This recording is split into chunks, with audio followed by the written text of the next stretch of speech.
அதிசயமாய் தாங்கும் தேவ பிரசன்னம் என்ன நடந்தால் எதிர்கொள்ளுவோம். ஒவ்வொரு நாளிலும் நம் தேவன் நம்முன் சென்று நடத்துவாரே. There are some verses when I came to the Lord many years ago. அநேக வருடங்களுக்கு முன்பாக நான் தேவனிடத்தில் வந்த பொழுது, I was a believer, I think, when I left India to study theology. நான் இந்திய தேசத்தை விட்டு செல்லும் பொழுது நான் ஒரு விசுவாசியாக இருந்தேன் என்று நான் நினைக்கிறேன். I didn't care much for much of the things of the church at that time. அந்த நாட்களிலே சபை குறித்ததான காரியங்களில் நான் அதிகமாக ஈடுபாடு கொண்டதில்லை. But I had the entire administration of my father's ministry in my hands. ஆனால் என்னுடைய தகப்பனார் ஊழியம் செய்து கொண்டிருந்த பொழுது அந்த நாட்களில் இருந்த முழு நிர்வாக பொறுப்பையும் என்னுடைய கரங்களில் நான் வைத்திருந்தேன். So when I went to Germany, I really lost my faith for a long time. எனவே ஜெர்மனி தேசத்துக்கு நான் சென்ற பொழுது நீண்ட நாட்களாக என்னுடைய விசுவாசத்தை நான் இழந்து போனேன். Just because of studying theology. இறையிலே படித்ததினாலேயே என்னுடைய விசுவாசம் என்னை விட்டு போனது. Many questions cropped up in my heart in those days. அந்த நாட்களில் அநேக கேள்விகள் என்னுடைய இதயத்தில் எழும்பின. And there was no place for me to go and put my questions to. என்னுடைய கேள்விகளை போய் யாரிடத்திலே போடுவது என்று சொல்லி எனக்கு தெரியவில்லை. Even now to the youth I can tell you something very directly. இப்பொழுதும் கூட இருக்கிறதான வாலிபர்களுக்கு நேரடியாக சொல்லுகிறேன். If you have such questions in your heart, உங்களுடைய இதயங்களில் அப்படிப்பட்ட கேள்விகள் இருக்கும் என்று சொன்னால், either go to your godly parents who may have the answers for your questions. உங்களுக்கு தேவபக்தி உள்ள பெற்றோர்கள் இருப்பார்கள் என்று சொன்னால் ஒருவேளை அவர்களிடத்தில் அந்த பதில்கள் இருக்கலாம். Or you at least go to a pastor or a Bible teacher who knows the word of God very well. அல்லது உங்களுடைய போதகரிடத்திலோ அல்லது தேவனுடைய வார்த்தையை நன்றாக அறிந்த தேவனுடைய வார்த்தையை போதிக்கிற இடத்திலோ நீங்க போகலாம். But after a great miracle I came back to the Lord once again. ஆனால் ஒரு பெரிய அற்புதத்தின் மூலமாக மறுபடியும் தேவனிடத்திலே நான் வந்தேன். Through a man of God who was praying for me for 3 years without knowing me or seeing me even once.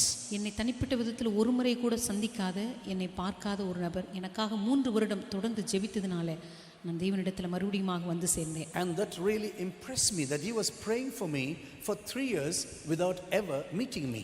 என்னை ஒரு முறை கூட சந்திக்காமலேயே எனக்காக 3 வருடங்களாக தொடர்ந்து ஜெபித்த அந்த காரியம் என்னை உண்மையாகவே அசைத்தது. Someone told me about me.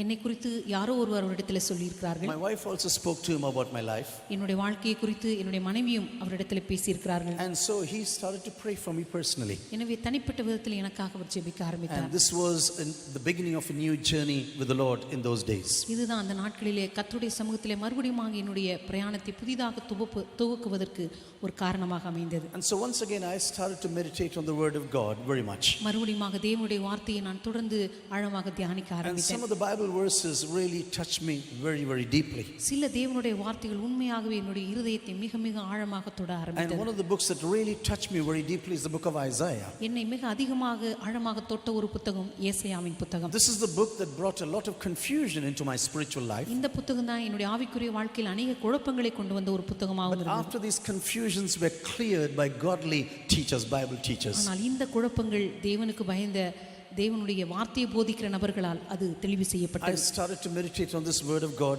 very deeply once again. இந்த தேவனுடைய வார்த்தையை மறுபடியும் ஒரு விசையை கூட நான் ஆழமாக தியானிக்க ஆரம்பித்தேன். And when I came to the 9th chapter of the book of Isaiah, ஏசாயாவின் புத்தகம் 9ஆம் அதிகாரத்துக்கு நான் வந்த பொழுது, this is a prophecy that was written about 700 years ago before the birth of the Lord Jesus. இயேசு கிறிஸ்துவினுடைய பிறப்புக்கு 700 வருடங்களுக்கு முன்பதாக தீர்க்கதரிசனமாக எழுதப்பட்ட ஒரு புத்தகம் இது. What really baffled me was the exactness and the correctness of this prophecy. என்னை மிக அதிகமாக அசைத்த ஒரு காரியம் என்னவென்று சொன்னால் இந்த புத்தகத்தினுடைய மிக துல்லியமான மிக சரியான தீர்க்கதரிசனங்கள் என்னை மிக ஆச்சரியப்படுத்தியது. Just imagine you are sitting 600 years 700 years before the birth of Jesus. நீங்கள் ஆண்டவராக இயேசு கிறிஸ்துவின் பிறப்புக்கு 700 வருடங்களுக்கு முன்பதாக அமர்ந்து கொண்டிருக்கிறீர்கள். And you are prophesying to the future generations. ஆனால் எதிர்கால சந்ததிக்காக நீங்கள் தீர்க்கதரிசனமாக பேச ஆரம்பிக்கிறீர்கள். You are standing in the position of God and you begin to speak for God. நீங்கள் தேவனுடைய இடத்திலிருந்து தேவனுக்காக பேச ஆரம்பிக்கிறீர்கள். And then God reveals the deeper secrets what is going to come to you.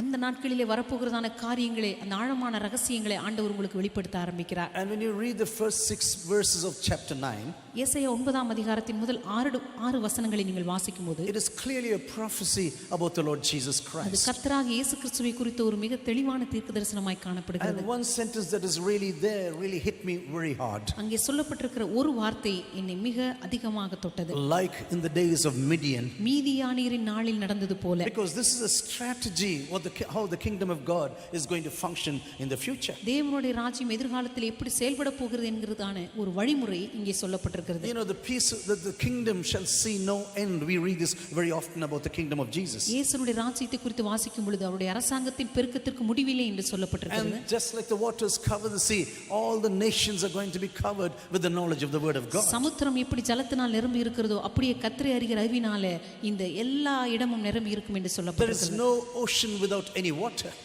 தண்ணீர் இல்லாத எந்த சமுத்திரத்தையும் நீங்க பார்க்க முடியாது. So there is going to be no nation without the word of God in the future. எனவே எதிர்காலத்தில் தேவனுடைய வார்த்தையினால் நிரப்பப்படாத எந்த தேசமும் இருக்க போவதில்லை. And as I was meditating such verses, இந்த இப்படிப்பட்டதான வசனங்களை நான் தியானித்த பொழுது, at the very first day when God met Abraham or Apostle Paul, ஆதி நாட்களிலே ஆண்டவர் ஆபிரகாமையோ அல்லது அப்போஸ்தலனாகிய பவுலையோ சந்தித்த பொழுது, the calling to worship God and to serve him came on the very first day. அவருடைய வாழ்க்கையின் மிக ஆரம்பத்திலேயே ஆண்டவர் சொன்னது அவரை சேவிக்க வேண்டும், அவரை ஆராதிக்க வேண்டும் என்று சொன்னார். God began to touch Apostle Paul very deeply on the first day of his salvation. அப்போஸ்தலனாகிய பவுலின் முதல் நாளிலேயே, அவன் ரட்சிக்கப்பட்ட முதல் நாளிலேயே கர்த்தர் அவனிடத்தில் மிக தெளிவாக பேச ஆரம்பித்தார். I am going to make you a servant to the Gentiles. நான் புறஜாதிகளுக்கு உன்னை ஊழியக்காரனாக ஏற்படுத்துகிறேன். To Abraham God said, I am going to bless you and make you a blessing to the nations. ஆபிரகாமை நோக்கி சொன்னார், நான் உன்னை ஆசீர்வதித்து அநேகருக்கு ஆசீர்வாதமாக மாற்றுவேன். My dear brothers and sisters who are listening to me this evening, என கருமையான சகோதர சகோதரிகளே, இந்த மாலை வேளையில் என்னை கேட்டுக்கொண்டிருக்கிறவர்களே, if God has come into your life this night, கர்த்தர் இந்த மாலை வேளையில் உங்களுடைய வாழ்க்கைக்குள்ளாக வருவார் என்று சொன்னார். God is not only going to fill your hearts with joy, கர்த்தர் உங்களுடைய இருதயங்களை மகிழ்ச்சியினால் நிரப்புவது மாத்திரமல்ல, but he also says, I want to fill every nation with joy through you. Every family must be touched by you. ஆனால் அவர் சொல்லுகிறார், உன்னுடைய வாழ்க்கையின் மூலமாக தேசங்களில் இருக்கிற ஒவ்வொருவரையும் நான் தொடுவேன், ஒவ்வொருவரையும் நான் மகிழ்ச்சியினால் நிரப்புவேன். Just like in the days of Midian. மீதியானியரின் நாளில் நடந்தது போல. When you look into the story of the Midianites, மீதியானியருடைய கதையை நீங்கள் நோக்கி பார்க்கும் பொழுது, actually this Midian was also the son of Abraham. இந்த மீதியான் என்கிறதான இந்த மகன் கூட ஆபிரகாமுடைய சந்ததியில் பிறந்தவன் தான். When you go to Genesis chapter 25, ஆதியாகமத்தின் புத்தகம் 25ஆம் அதிகாரத்துக்கு நீங்கள் போவீர்களானால், after the death of Sarah, I think in chapter 23, ஆதியாகமத்தின் புத்தகம் 23ஆம் அதிகாரம் என்று நினைக்கிறேன், சேராவுடைய மரணத்துக்கு பிற்பாடு, after Sarah died, Eve married another woman called Keturah. சாராள் மரித்த பிற்பாடு கேத்துராள் என்கிறதான இன்னொரு பெண்ணை ஆபிரகாம் விவாகம் செய்கிறார். Actually this Midian was born to this lady. இந்த பெண்ணுக்கு தான் இந்த மீதியான் என்கிறதான இந்த மகன் பிறக்கிறான். You know, sometimes we'll be surprised about what the Bible says about the Amalekites. சில நேரத்தில் அமலேக்கியர்களை குறித்து வேதம் சொல்லுகிற காரியத்தை குறித்து நாம் ஆச்சரியப்படுவோம். But you know, their ancestor was Esau. ஆனால் அவனும் ஏசாவுடைய சந்ததி என்று உங்களுக்கு தெரியுமா? You know, he was born through Esau into this world. அவன் ஏசாவுடைய சந்ததியின் மூலமாக தான் இந்த உலகத்துக்கு வந்தான். You know, sometimes you can come from a very godly family. சில நேரத்தில் நல்ல தேவபக்தியுள்ள குடும்பத்திலிருந்து நீங்க வந்திருக்கலாம். But when you begin to drift away from God, ஆனால் தேவ சமூகத்திலிருந்து நீங்கள் விலகி போகும் பொழுது, you know, your family, your godly family cannot save you. உங்களுடைய தேவபக்தியுள்ள குடும்பம் உங்களை ரட்சிக்க முடியாது. Yes, he was a son of Abraham. ஆம், அவன் ஆபிரகாமுடைய குமாரன், உண்மைதான். Yes, he came from the loins of Esau. ஆம், அவன் ஏசாவுடைய சந்ததியிலிருந்து வந்தவன், உண்மைதான். But still in the Old Testament they were one of the greatest enemies of the people of Israel. ஆனால் பழைய ஏற்பாட்டை நோக்கி பார்க்கும் பொழுது தேவ ஜனங்களுக்கு மிகப்பெரிய சத்துருக்களாய் இருந்தவர்கள் இந்த ரெண்டு ஜாதியினர் தான். When you look into the word of God very carefully, நீங்கள் தேவனுடைய வார்த்தையை மிக தீவிரமாக நோக்கும் பொழுது, you know, some of the signs and wonders what you read in the word of God, தேவனுடைய வார்த்தையிலே வாசிக்கிற சில அற்புத அடையாளங்கள், you know, sometimes you cannot comprehend normally with your knowledge or with your own brains at times. உங்களுடைய சாதாரணமான மூளையை வைத்து கர்த்தர் செய்த அற்புத அடையாளங்களை உங்களால் விவரிக்கவே முடியாது. You know, Jesus having about 5,000 men before him. இயேசு கிறிஸ்து தமக்கு முன்பாக 5000 புருஷர்கள் ஒரு நாள் அமர்ந்திருந்தார்கள். I do not know how many women and children were there. அந்த நாளிலே பெண்கள் குழந்தைகள் கணக்கிடப்படவில்லை. In order to feed these 5,000 men alone, இந்த 5000 பேரை அவர் போஷிக்கும்படியாக, maybe there were some 15,000 people before him. ஒருவேளை அவருக்கு முன்பாக அந்த நாளிலே கிட்டத்தட்ட 15,000 பேர் அமர்ந்திருந்திருக்கலாம். He says, oh, bring that lunch packet from this little boy now. I want to feed all of them. இயேசு கிறிஸ்து சொன்னார், அந்த சிறுவனுடைய கையில் இருக்கிறதான அந்த மதிய உணவு பொட்டலத்தை கொண்டு வாருங்கள், இங்க இருக்கிற எல்லாருக்கும் உணவு கொடுப்போம் என்றார். You know, if you have been a part of this meeting, what would you think? ஒருவேளை நீங்கள் அந்த கூட்டத்தினுடைய ஒரு பகுதியாக இருப்பீர்கள் என்று சொன்னால் நீங்கள் என்ன சிந்தித்திருப்பீர்கள்? We would have thought, Lord, how is this going to happen? ஆண்டவரே, இது எப்படி நடக்க போகிறது? You know, Peter was very afraid of the waves of the sea right now in his life. பேதுரு அந்த நாளிலே அந்த கடல் மீது இருந்ததான அலையை பார்த்து மிகவும் பயந்தவனாய் காணப்பட்டான். Suddenly Jesus is standing on the waters. திடீரென்று இயேசு கிறிஸ்து அந்த தண்ணீரின் மேலே நின்று கொண்டிருக்கிறார். And said, Peter, walk out of the boat. Now walk out of the boat. பேதுருவே, படகிலிருந்து கீழே இறங்கி நடந்து வா என்று சொன்னார். Walk on this very water that is threatening you right now. உன்னை பயமுறுத்திக் கொண்டிருக்கிற இந்த தண்ணீரின் மேலே இறங்கி நடந்து வா என்று சொன்னார். Maybe God is speaking to someone here this evening. ஒருவேளை இந்த மாலை வேளையில் இங்க இருக்கிற யாரோ ஒருவரோடு கூட கர்த்தர் பேசிக் கொண்டிருக்கலாம். God says, leave your security and walk on the water that is threatening you right now. பாதுகாப்பை விட்டுவிட்டு உன்னை பயமுறுத்திக் கொண்டிருக்கிற அந்த காரியின் மீது ஏறி நடந்து வா. You know, Joshua had a very big problem with Jericho. யோசுவாவுக்கு எரிகோ மதிலின் மீது ஒரு பிரச்சனை இருந்தது. These are people coming from the desert now. இவர்கள் எல்லாரும் வனாந்தரத்திலிருந்து வந்தவர்கள். They have never seen a fortified city like Jericho. அவர்கள் ஒருபோதும் எரிகோவை போன்ற ஒரு அரணான பட்டணத்தை அவர்கள் பார்த்ததே இல்லை. But now God says, go around and round for 7 days. ஆனா இப்பொழுது கர்த்தர் சொன்னார், இந்த பட்டணத்தை சுற்றி 7 முறை நீ சுற்றி சுற்றி வர வேண்டும். And after you walk for 7 days, everything is going to be fine. 7 நாட்கள் இப்படி சுற்றி நடந்த பின்பு எல்லாமே சரியாகிவிடும். Oh, when the people of Israel, 25 lakhs of them are standing before the Red Sea right now. அல்லது இஸ்ரவேல் ஜனங்கள் அந்த நாளிலே கிட்டத்தட்ட 25 லட்சம் பேர் அந்த செங்கடலுக்கு முன்பாக நின்று கொண்டிருக்கிறார்கள். To the left and the right there are mountains. இடது பக்கமும் வலது பக்கமும் மலைகள் காணப்படுகின்றன. Behind them there is no way of escape. அவர்களுக்கு பின்பாக தப்பிப்பதற்கு வழி இல்லை. But God says you have to go through the seas right now. ஆனா கர்த்தர் சொல்கிறார், இந்த செங்கடலின் வழியாகவே நீ தப்பித்து செல்லலாம். Your way is not around but through the sea. உன்னுடைய வழி உன்னை சுற்றி அல்ல, உனக்கு முன்பாக இருக்கிறது. I am going to divide the sea for you and you can walk on dry ground now. இப்பொழுது செங்கடலை உனக்காக நான் பிளக்க போகிறேன், நீ வறண்ட நிலத்தின் வழியாக கடந்து செல்லலாம். You know, when you just read about these stories in the word of God, தேவனுடைய வார்த்தையில் இப்படிப்பட்ட சம்பவங்களை நீங்கள் வாசிக்கும் பொழுது, or when you read when in the story of Gideon for example, அல்லது கிதியோனுடைய சம்பவத்தை நீங்கள் வாசிக்கும் பொழுது, when you come to Judges chapter 6 and 7 and 8, நியாயாதிபதிகளின் புத்தகம் 6 இலிருந்து 8 வரை உள்ள அதிகாரங்களை பார்க்கும் பொழுது, a barley loaf will roll down the valley now. அங்கே ஒரு வாட்கோதுமை அப்பமானது சுடப்பட்ட ஒரு அப்பம், அது உருண்டு வந்து and it will go and smash the tent of the Midianites. அது அங்கே உருண்டு வந்து மீதியானருடைய கூடாரங்களை விழத்தள்ளினது என்று பார்க்கிறோம். You know, you may be tempted to say, Lord, how is this going to happen? இப்படிப்பட்ட காரியத்தை கேட்கும் பொழுது நமக்கு ரொம்ப ஆச்சரியப்பட்டு நாமே, ஆண்டவரே, இது எப்படி நடக்கும் என்று சொல்ல ஆரம்பிப்போம். Like in the days of Midian. மீதியானருடைய நாட்களில் நடந்தது போல. Actually, it is the story of Gideon that I'm going to speak about this evening. இந்த நாளிலே நான் பேச போகிற கதையானது கிதியோனை பற்றியது. You know, there are 135,000 enemies standing before Gideon and his army.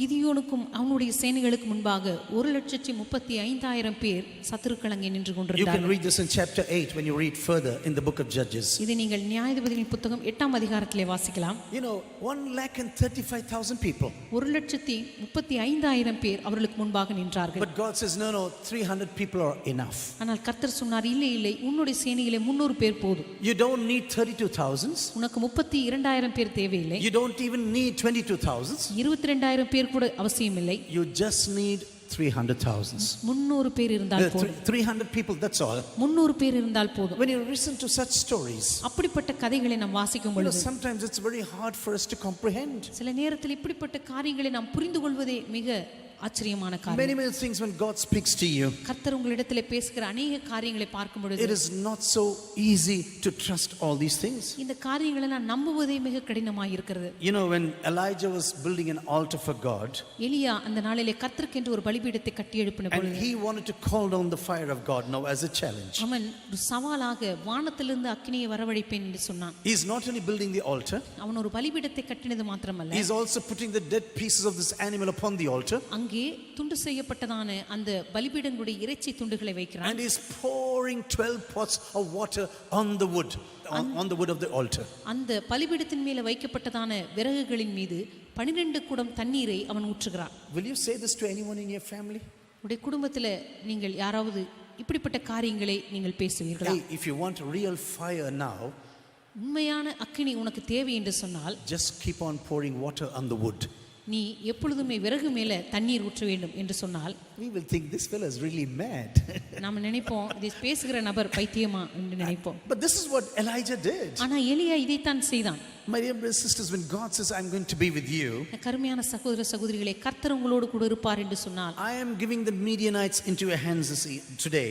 ஆண்டவர் சொன்னார், மீதியானியரை இந்த நாளில் உங்களுடைய கரங்களில் ஒப்புக் கொடுப்பேன். Lord, there are 1,35,000. ஆண்டவரே, அங்கே 1,35,000 பேர் நின்று கொண்டிருக்கிறார்களே. Lord, do you know mathematics now? ஆண்டவரே, உமக்கு கணக்கு தெரியுமா? Lord, 1,35,000. 1,35,000 பேர் அங்கே நின்று God கொண்டிருக்கிறார்கள். says, I know because I have decided to give these people into your hands right now. ஆனால் கர்த்தர் சொன்னார், இந்த ஜனத்தை உம்முடைய கரத்திலே கொடுக்கும்படியாக நான் முடிவு Lord, செய்திருக்கிறேன். the ratio is 1:4. ஆண்டவரே, எங்களுக்கு இருக்கிற விகிதத்தை பார்த்தால் ஒரு நபருக்கு 4 பேர் என்கிற விகிதத்தில் How நின்று can I be கொண்டிருக்கிறார்கள். successful in such a circumstance? ஆண்டவர், இப்படிப்பட்ட சூழ்நிலையில் நாங்கள் எப்படி வெற்றி அடைய முடியும்? You know, when you come to the word of God and the signs and miracles of God, ஆனா எப்பொழுதெல்லாம் கர்த்தருடைய வார்த்தையிலே தேவனுடைய அற்புதங்கள் அடையாளங்களை நீங்கள் வாசிக்கிறீர்களோ, my dear brothers and sisters, when there are signs and miracles, when you read from the word of God, தேவனுடைய வார்த்தையில் அற்புதங்கள் அடையாளங்களை நீங்கள் வாசிக்கும் பொழுது, it is not a man who did the signs and miracles. இந்த அற்புத அடையாளங்களை செய்தது மனிதன் அல்ல, It was God who did everything through his word. தேவனே தம்முடைய வார்த்தையின் மூலமாக எல்லாவற்றையும் செய்து முடித்தார். If you want to explain signs and miracles through your own brains, கர்த்தர் செய்த அற்புதங்கள் அடையாளங்களை உங்களுடைய சொந்த மூளையினால நீங்கள் விவரிக்க விரும்பினால், this is never going to function. அது ஒருபோதும் நடக்காத ஒரு The காரியம். Midianites and the Amalekites are standing there. மீதியானியர்களும் அமலேக்கியர்களும் நின்று கொண்டிருந்தார்கள். There's a big group of camels there, a multitude of camels. அங்கே ஏராளமான ஒட்டகங்கள் வந்திருந்தன. And just when Gideon says it's like the sand of the seas before him. அங்கே கிதியோன் சொன்ன காரியம், அவர்கள் கடற்கரை மணலை போல திரளாய் இருக்கிறார்கள். Just like grasshoppers, everyone is there in the valley right அவர்கள் now. வெட்டுக்கிளிகளை போல திரளாய் பள்ளத்தாக்கிலே படுத்து கிடக்கிறார்கள். But God says you have to reduce, Gideon. ஆனால் ஆண்டவர் கிதியோனை பார்த்து சொன்னார், உன்னுடைய எண்ணிக்கையை நீ குறைக்க வேண்டும். You have to reduce the number of the army people now. உன்னுடைய சேனையில் இருக்கிற எண்ணிக்கையை நீ குறைக்க வேண்டும். My dear sisters, sometimes God can tell you something which you would never understand. அருமையான சகோதர சகோதரிகளே, சில நேரத்தில் நாம் ஒருபோதும் புரிந்து கொள்ள முடியாத காரியங்களை கூட ஆண்டவர் நம்மிடத்தில் பேச முடியும். Never think only big things are going to be a big blessings, I tell you. எப்பொழுதுமே நம்முடைய வாழ்க்கையில பெரிய காரியங்கள் தான் பெரிய ஆசீர்வாதங்களை கொண்டு வரும் என்று நினைக்காதீர்கள். Sometimes God can do great things from little things according to his power. சில நேரத்தில் அவருடைய வல்லமையினால சிறிய காரியங்களை கூட கர்த்தர் உங்களுடைய வாழ்க்கையில பெரிய ஆசீர்வாதமாக மாற்ற முடியும். Maybe they are not 32,000 now. ஒருவேளை அவர்கள் 32,000 ஆக இப்பொழுது இருந்திருக்க மாட்டார்கள். Just 300 people says I am going to defeat the Midianites and the Amalekites. வெறும் 300 பேர் மாத்திரம் இருந்து கொண்டு அமலேக்கியர்களையும் மீதியானியர்களையும் நாங்கள் முறியடிக்க போகிறோம் என்று சொன்னார்கள். Do you know why God came back to this calculation of reduction? ஏன் குறைக்கிறதான அந்த எண்ணிக்கையின் கணக்குக்கு தேவன் வந்தார் தெரியுமா? If this war is going to take place, Gideon, இந்த யுத்தமானது நடக்க ஆரம்பிக்கும் என்று சொன்னால், and if you are going to be successful with 32,000, ஒருவேளை 32,000 பேரை கொண்டு இந்த யுத்தத்தில் நீ வெற்றி பெற்றாய் என்று சொன்னால், you are going to be proud about your accomplishments. நீங்க சாதித்த காரியங்களை குறித்து நீங்கள் பெருமைப்பட ஆரம்பிப்பீர்கள். But you know, I am a jealous God. ஆனால் நான் எரிச்சலுள்ள தேவனாய் If I am இருக்கிறேன். going to use you in this battle, இந்த யுத்தத்திலே நான் உன்னை பயன்படுத்த போகிறேன். if I am going to give you victory in this battle, இந்த யுத்தத்திலே நான் உன்னை பயன்படுத்தி உனக்கு வெற்றியை கொடுத்தால், I want all the praise and honor and glory to come to me alone. இது நிமித்தம் வருகிறதான எல்லா கனமும் மகிமையும் எனக்கு மாத்திரம் வர வேண்டும் என்று நான் நினைக்கிறேன். Yes, you are going to be an instrument in my hands. நீ என்னுடைய கரத்திலே ஒரு கருவியாக மாத்திரம் இருக்க போகிறாய். As long as I am going to use you, you are going to be successful. நான் உன்னை பயன்படுத்தும் வரைக்கும் தான் நீ வெற்றியுள்ளவனாய் இருப்பாய். As long as I am going to accompany you, you are going to be successful. நான் உன்னை பயன்படுத்தும் வரைக்கும் தான் நீ வெற்றியுள்ளவனாய் இருக்க போகிறாய்.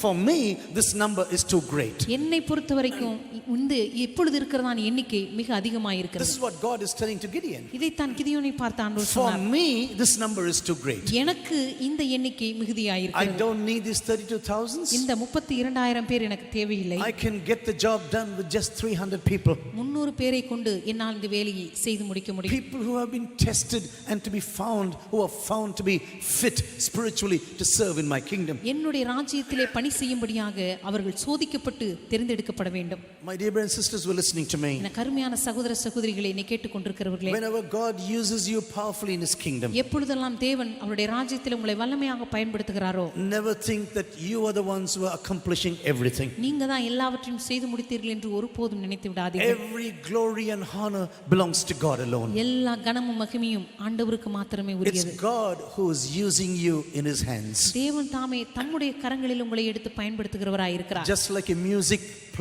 instrument player who plays his music instruments. எப்படி ஒரு இசைக்கருவி வாசிக்கிற நபர் அந்த இசைக்கருவியை தங்களுடைய கரங்களில் எடுத்து அதை பயன்படுத்துகிறாரோ, If a music player uses a guitar in a powerful way, ஒரு இசை வாசிக்கிற ஒரு நபர் கிட்டாரை எடுத்து அது நல்ல அருமையாக வாசிப்பார் என்று சொன்னால், it's not the guitar that is going to be proud. அங்கே பெருமைப்பட வேண்டிய காரியம் அந்த கிட்டார் அல்ல, It is the player who does the job. அந்த வேலையை செய்து முடிக்கிற அல்லது வாசிக்கிற நபருக்கே அந்த பெருமை If உண்டு. God is using you in his kingdom, கர்த்தர் தம்முடைய ராஜ்யத்தில் உங்களை பயன்படுத்துவார் என்று சொன்னால், whatever the ministry God has given you into your hands, எப்படிப்பட்ட ஒரு ஊழியத்தை தேவன் உங்களுடைய கரங்களிலே கொடுத்திருந்தார், whether you are a worship leader or a singer, நீங்க ஒரு ஆராதனை தலைவரோ அல்லது பாடுகிறவரோ, whether you are a preacher or a teacher, நீங்கள் போதிக்கிறவரோ அல்லது தேவனுடைய வார்த்தை பிரசங்கிக்கிறவரோ, maybe God has given you the gift of prophecy. கர்த்தர் ஒருவேளை தீர்க்கதரிசன வரத்தை உங்களுக்கு கொடுத்திருக்கலாம். Maybe through you many people are coming into the church. ஒருவேளை உங்கள் மூலமாக அநேக ஜனங்கள் சபைக்குள்ளாய் கடந்து Oh, you வந்திருக்கலாம். cannot say, how many people came to the church because of me? என்னால எத்தனை பேர் சபைக்கு வந்திருக்காங்க தெரியுமா என்று சொல்லி, Without me this church is going to be nothing. நான் இல்லாம இந்த சபையே ஒன்றுமில்லை, I am the one, I am the center pole of this church right now. நான் தான் இந்த சபையினுடைய மையப்பகுதியா இருக்கிறேன். No, God has just used you, that's all. இல்லை, கர்த்தர் உங்களை பயன்படுத்தினார், அவ்வளவுதான். Because God is using you, God is bringing people through you into the church. கர்த்தர் உங்களை பயன்படுத்துகிறபடினாலே உங்கள் மூலமாக ஜனங்களை ஆண்டவர் சபைக்குள்ள கொண்டு வருகிறார், But அவ்வளவுதான். sometimes due to some selfish motives ஆனால் சில நேரங்களிலே சில சுயநல காரணங்களுக்காக or some business induced thinking, அல்லது வியாபார நோக்கங்களுக்காக we just say, God, everything was done because only of me in this ministry. இந்த ஊழியத்தில் என்னால தான் எல்லாமே செய்து முடிக்கப்பட்டது என்று நாம் நினைப்போம். It is not your background, it is not your education, உங்களுடைய பின்னணி அல்ல, உங்களுடைய கல்வி அல்ல, it is not your money, it is not your property, உங்களுடைய பணம் அல்ல, உங்களுடைய சொத்துக்கள் அல்ல, it is not your relationships, what you have, உங்களுக்கு இருக்கிறதான உறவுகள் அல்ல, it is not your position in this world. அல்லது இந்த உலகத்தில் உங்களுக்கு கொடுக்கப்பட்டிருக்கிறதான பதவி அல்ல. The only position I and you have is a position in the Lord Jesus Christ. உங்களுக்கும் எனக்கும் இருக்கிறதான ஒரே ஒரு தகுதி அல்லது பதவி என்று சொல்லும்போது கர்த்தராகிய இயேசு கிறிஸ்துவுக்குள் இருக்கிறதான தகுதி மாத்திரமே. Because God is caring, we are carrying Jesus in our lives, God is using us, that's all. ஏனென்றால் நம்முடைய வாழ்க்கையில் இயேசுவை நாம் சுமந்து கொண்டிருக்கிறபடினாலே கர்த்தர் நம்மை பயன்படுத்துகிறார், அவ்வளவுதான். I have seen some testimonies sometimes that is really heartbreaking. சில நேரங்களிலே சில சாட்சிகளை நான் பார்த்திருக்கிறேன், அது உண்மையாகவே என்னுடைய இருதயத்தை உடைக்கக்கூடியதாய் காணப்பட்டது. I am the one, we are the ones, we did the job, நாங்க தான் இதை செய்தோம், நான் தான் இதை செய்து முடித்தேன், everything happened through me, we did the job now. எல்லாமே என்னால் தான் செய்து முடிக்கப்பட்டது, நாங்க தான் எல்லாவற்றையும் செய்தோம். No, it is God who has used you. இல்லை, கர்த்தர் தான் உங்களை பயன்படுத்தினார். In such times when God is using you powerfully, கர்த்தர் உங்களை வல்லமையாக பயன்படுத்துகிறதான அப்படிப்பட்ட நேரங்களிலே, if you are ready to hide yourself behind God or in God in your life, தேவனுக்கு பின்பாக அல்லது தேவனுக்குள்ளாக நீங்கள் மறைந்து கொள்ள ஆயத்தமாக இருக்கும் பொழுது, I tell you the borders of your ministry are going to be extended further. உங்களுடைய ஊழியத்தின் எல்லைகள் இன்னும் விசாலமாக ஆரம்பிக்கும். Because God will see your heart and he will be listening to you. ஏனென்றால் கர்த்தர் உங்களுடைய இருதயங்களை பார்த்து உங்களுடைய ஜெபங்களை கேட்க ஆரம்பிப்பார். God is not interested in your outward appearance. கர்த்தர் உங்களுடைய வெளிப்படையான தோற்றத்தை பார்த்து அவர் மயங்குகிறவர் அல்ல. No, he sees your heart and he says, this is a man after my own heart. அவர் உங்களுடைய இருதயத்தை பார்த்து அவர் சொல்லுகிறார், இந்த மனுஷன் என்னுடைய இருதயத்துக்கு ஏற்றவள். This is a lady after my own heart. இந்த சகோதரி, இந்த பெண் என்னுடைய இருதயத்துக்கு ஏற்றவள். And I can really trust her. இந்த நபரை, இந்த மகளை உண்மையாகவே நான் நம்ப முடியும். This is what Apostle Paul is writing to the Corinthians in 2 Corinthians chapter 4. இதைத்தான் அப்போஸ்தலனாகிய பவுல் கொரிந்தியருக்கு எழுதின நிருபம் 2ஆம் அதிகாரத்திலே சொல்லுகிறார். Every one of us believers, we are pots of clay. நாம் எல்லாருமே களிமண்ணினால் உருவாக்கப்பட்ட பாத்திரங்கள். But we have a glorious gospel within us. ஆனால் மகிமையின் சுவிசேஷமாகிய பொக்கிஷம் நமக்குள்ளே வைக்கப்பட்டிருக்கிறது. It is a treasure that God has placed in us. கர்த்தர் நமக்குள்ளே இந்த பொக்கிஷத்தை வைத்திருக்கிறார். And because of this treasure, God is using us. இந்த பொக்கிஷத்தினால தான் கர்த்தர் நம்மை பயன்படுத்தி கொண்டிருக்கிறார். The moment God drops you, this pot can break very easily. எந்த நேரத்துல கர்த்தர் உங்களை விடுகிறாரோ அந்த நேரத்துல இந்த மண்பாண்டம் உடைந்து சிதற முடியும். But as long as you are in the hands of God, ஆனால் எதுவரைக்கும் கர்த்தருடைய கரத்திலே நீங்கள் ஒரு பாத்திரமாய் இருக்கிறீர்களோ, when the glory of God is within you and on you, தேவனுடைய மகிமை உங்களுக்குள் இருக்கிறது, உங்கள் மேல் இருக்கிறது, God can use you very powerfully. கர்த்தர் உங்களை வல்லமையாக எடுத்து பயன்படுத்த முடியும். Sometimes God is waiting until everything is dead around you. சில நேரத்துல உங்களுடைய வாழ்க்கை சுற்றி இருக்கிற எல்லா காரியங்களும் மரித்து போகும் வரைக்கும் தேவன் சில வேளைகளில் காத்திருப்பார். உங்களுக்கு தெரியுமா? Everything what you think is your capacity, உங்களுடைய திறமை எதுவெல்லாம் என்று சொல்லி நீங்கள் நினைக்கிறீர்களோ, that God will break and you'll bring it to complete stillness in your life sometimes. அதை தேவன் உடைத்து போட்டு உங்களுடைய வாழ்க்கையில முற்றிலுமான ஒரு அமைதிக்குள் உங்களை கொண்டு வருவார். Because God wants to tell you, I can do everything without anything. ஏனென்றால் என்னுடைய கரத்தில் எதுவுமே இல்லாமல் எல்லாவற்றையும் என்னால் செய்து முடிக்க முடியும் என்பதை கர்த்தர் உங்களுக்கு உணர்த்த விரும்புகிறார். You may be dependent on all these things. ஒருவேளை இப்படிப்பட்ட காரியங்களின் மீது நீங்க சார்ந்து கொண்டிருக்கலாம். No, I am not dependent on anything. இல்லை, நான் எந்த காரியத்தையும் சார்ந்து கொண்டு இருப்பதில்லை. He said, let there be light. Let there be light. வெளிச்சம் உண்டாக கடவுது. When you read the story of the creation, ஆதியாகமத்திலே சிருஷ்டிப்பின் சம்பவத்தை நீங்க வாசிக்கும் பொழுது, the sun is not there, the moon is not there. அங்கே சூரியன் இல்லை, சந்திரன் இல்லை.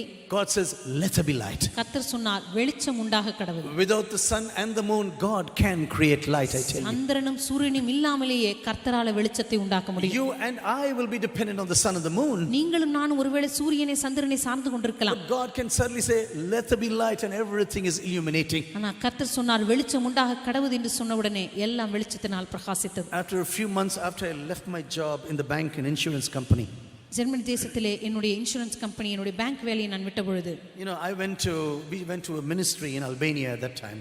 அந்த நாட்களிலே அல்பேனியா தேசத்துக்கு ஒரு ஊழியத்துக்காய் கடந்து சென்று கொண்டிருந்தோம். We didn't have any home now. அந்த நாட்களிலே எங்களுக்கு எந்த வீடும் இல்லை. We took all of our property and put into the cellar of the house of one of our friends. எங்களுடைய எல்லா பொருட்களையும் எடுத்து எங்களுடைய நண்பர்களுடைய ஒரு வீட்டிலே அவருடைய வீட்டின் கீழ் தளத்திலே வைத்தோம். So everything is underground, everything is safe. அன்றைக்கு எல்லாமே அங்கே நிலத்திற்கு கீழாக வைக்கப்பட்டிருந்த அறைகளில் எல்லாம் பாதுகாப்பாக வைக்கப்பட்டது. They were the only things we had after I left my job. நான் என்னுடைய வேலையை விட்ட பிற்பாடு எனக்கு இருந்த பொருட்கள் அவைகள் மட்டும்தான். So after 1.5 months we came back. ஒன்றரை மாதத்துக்கு பிற்பாடு ஊழியத்தை முடித்துவிட்டு திரும்பி வந்தோம். And then we called our friend and say we would like to pick up all those things now. என் நண்பனை அழைத்து சொன்னேன், என்னுடைய பொருட்களை நான் திரும்ப எடுத்துக்கொள்ள வந்திருக்கிறேன். And he said, Gideon, I'm very sorry to all the things what happened to all of your things now. அப்பொழுது சொன்னார், கிதியோன், உங்களுடைய பொருட்களுக்கு நேரிட்ட காரியத்தை குறித்து நான் மிகவும் வருத்தப்படுகிறேன் என்று சொன்னார். I'm very sad about this. அதை குறித்து நான் உண்மையாகவே வருத்தப்படுகிறேன். But you please come and see what has happened. தயவு செய்து நீங்க வந்து என்ன நடந்திருக்கிறது என்று பாருங்கள் என்று சொன்னார். It was a very cold winter. அது வந்து மிக மிக குளிரான ஒரு காலம். But because of the coldness, அந்த மிக குளிரினாலே the pipes in that house burst. அந்த வீட்டில் இருந்ததான அந்த குழாய்கள் வெடித்து விட்டன. The ice was expanding and everything burst. அங்கே உள்ளுக்குள்ளதான அந்த நீர் ஐஸ் கட்டியாகி எல்லாமே வெடித்து விட்டது. And normally people heat the houses through oil in Europe. சாதாரணமாக வீடுகளிலே ஐரோப்பிய கண்டங்களிலே எண்ணெயின் மூலமாக அவர்கள் வீடுகளை சூடாக்குவார்கள். And so when we went to that house and saw that all the things now, நாங்கள் அந்த வீட்டிலே போய் அந்த பொருட்களை பார்க்க சென்ற பொழுது, there's hip deep of black oil. இடுப்பு அளவுக்கு கருப்பு நிற எண்ணெய். All my computers or everything what we ever possessed is everything under deep oil. என்னிடம் இருந்ததான கம்ப்யூட்டர், என்னென்ன பொருட்கள் இருந்ததோ எல்லாமே இடுப்பளவு எண்ணெய், கருப்பு நிற எண்ணெயிலே அது வந்து புதைந்து கிடந்தது. I was not only sad, I was also angry on God. நான் வந்து அந்த அதை குறித்து வருத்தப்பட்டது மாத்திரமல்ல, ஆண்டவர் மீது எனக்கு கோபம் வந்தது. And I said, Lord, how can you ever let this to happen? ஆண்டவர், எப்படி இந்த காரியத்தை என்னுடைய வாழ்க்கையில் நடக்க நீர் அனுமதித்தீர்? I went there to Albania because of your ministry. அல்பேனியாவுக்கு நான் போனதே உம்முடைய ஊழியத்துக்கு தானே ஆண்டவரே. And now you destroy everything what I possess. இப்போ எனக்கு இருந்த எல்லாவற்றையும் நீர் அழித்து விட்டீரே. And then I went to my leader as usual. அதற்கு பிற்பாடு எப்பொழுதும் போல என்னுடைய தலைவனிடத்தில் நான் சென்றேன். He was not only my leader, but we were very good friends. அவர் என்னுடைய நண்பன் மாத்திரமல்ல, நாங்கள் மிகச்சிறந்த அவர் என்னுடைய தலைவன் மாத்திரமல்ல, நாங்கள் இருவரும் சிறந்த நண்பர்கள். And I said, Steve, do you know what happened now? நான் சொன்னேன், ஸ்டீவ், என்ன நடந்தது தெரியுமா? After I told him everything, he was looking into my eyes as usual. நான் எல்லாவற்றையும் சொன்ன உடனே என்னுடைய வழக்கம் போல என்னுடைய கண்களை அவர் பார்த்து கொண்டே இருந்தார். And he said, Gideon, maybe you were trusting these things too much. அவர் சொன்னார், ஒருவேளை கிடியன், இந்த பொருட்களை எல்லாம் ஒருவேளை நீங்க அதிகமாக நம்பிக்கொண்டிருந்தீர்களோ என்னவோ எனக்கு தெரியவில்லை. And this is the reason why God took that away from you. இந்த காரணத்தினால தான் ஆண்டவர் இந்த பொருட்களை எல்லாம் திரும்ப எடுத்துக்கொண்டார். At that moment I thought like this. அந்த நேரத்தில் இப்படி நினைத்தேன். இவங்கிட்ட வந்து சொன்ன பாரு, that's what I thought. This is what you think at such time. இப்படிப்பட்ட நேரத்திலே அப்படிதான் நீங்க யோசிப்பீங்க. I could not accept this explanation. இந்த விளக்கத்தை என்னால் ஏற்றுக்கொள்ள முடியவில்லை. I just walked out and said, hey, come on now, come on, don't disturb me further now. நான் அங்க அறையை விட்டு வெளியே வரும்போது நினைத்தேன், இன்னும் ஏன் என்னை தொந்தரவு செய்கிறாய் என்று நினைத்தேன். This is what happened in the story of Abraham and Sarah. Abraham சாராளுடைய வாழ்க்கையிலும் இதுதான் நடந்தது. Until the body of Sarah was completely dead. சாராவுடைய சரீரம் முற்றிலுமாக மரித்து போகும் வரைக்கும் God was waiting. கர்த்தர் காத்து கொண்டிருந்தார். Because he said, through you the son is going to be born. என்ன ஆண்டவர் சொன்னார், உன் மூலமாக ஒரு குமாரனை உனக்கு கொடுப்பேன். The future is going to be blessed by this seed.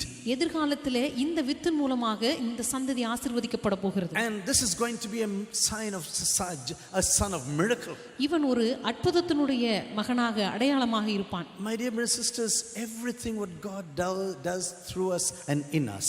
கருமையான சகோதர சகோதரிகளே, நம் மூலமாக நம்முடைய வாழ்க்கையிலே தேவன் செய்கிற ஒவ்வொரு காரியங்களும், everything, glory and honor and power and kingdom belongs to the Lord Jesus alone. இதன் மூலமா வருகிறதான் எல்லா வெற்றியும் கனமும் அதிகாரமும் ஆளுகையும் அது தேவனுக்கே உரியதாய் காணப்படுகிறது. He alone is worthy of worship.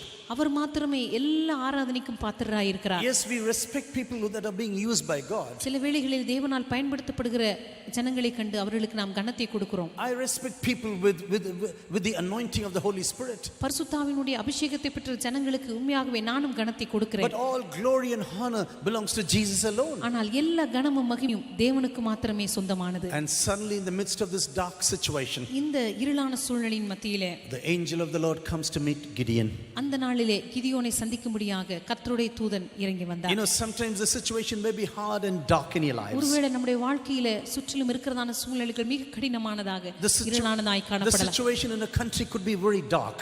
ஒருவேளை இப்படிப்பட்ட சூழ்நிலையின் மத்தியிலே அல்லது இருண்டதான சூழ்நிலையின் மத்தியிலே ஒரு தேசத்திலே, but God says, suddenly I will come into you. ஆனா கர்த்தர் சொன்னார், திடீரென்று நான் உன்னிடத்தில் வருவேன். The Lord you are waiting for will suddenly appear in his temple. நீங்கள் காத்துக் கொண்டிருக்கிற கர்த்தருடைய தூதனானவர் உங்களுடைய ஆலயத்திலே திடீரென்று வெளிப்படுவார். The sanctifying, purifying word of God, தேவனுடைய சுத்திகரிக்கிற கழுவுகிற வார்த்தையானது, the encouraging word of God, தேவனுடைய உற்சாகப்படுத்துகிற the வார்த்தையானது, rebuilding word of God, தேவனுடைய மறுபடியும் எழுப்பி கட்டுகிற வார்த்தையானது suddenly encounter us in a powerful way. திடீரென்று நம்முடைய வாழ்க்கையை அது சந்திக்க முடியும். You know, when England was going through a very hard and dark passage in the history, England தேசமானது தன்னுடைய சரித்திரத்திலே மிக இருளான மிக கடினமான பாதைகள் வழியாய் கடந்து சென்று கொண்டிருந்தது. history books say in London people were talking some filthy language in those days. சரித்திர புத்தகங்களை நம்ம வாசிக்கிறோம், அந்த நாட்களிலே ஜனங்கள் மிக மோசமான தூஷணமான கெட்ட வார்த்தைகளை பேசக்கூடிய ஒரு காலமாய் காணப்பட்டது. Very abusive words, they were just spilling on the roads of London.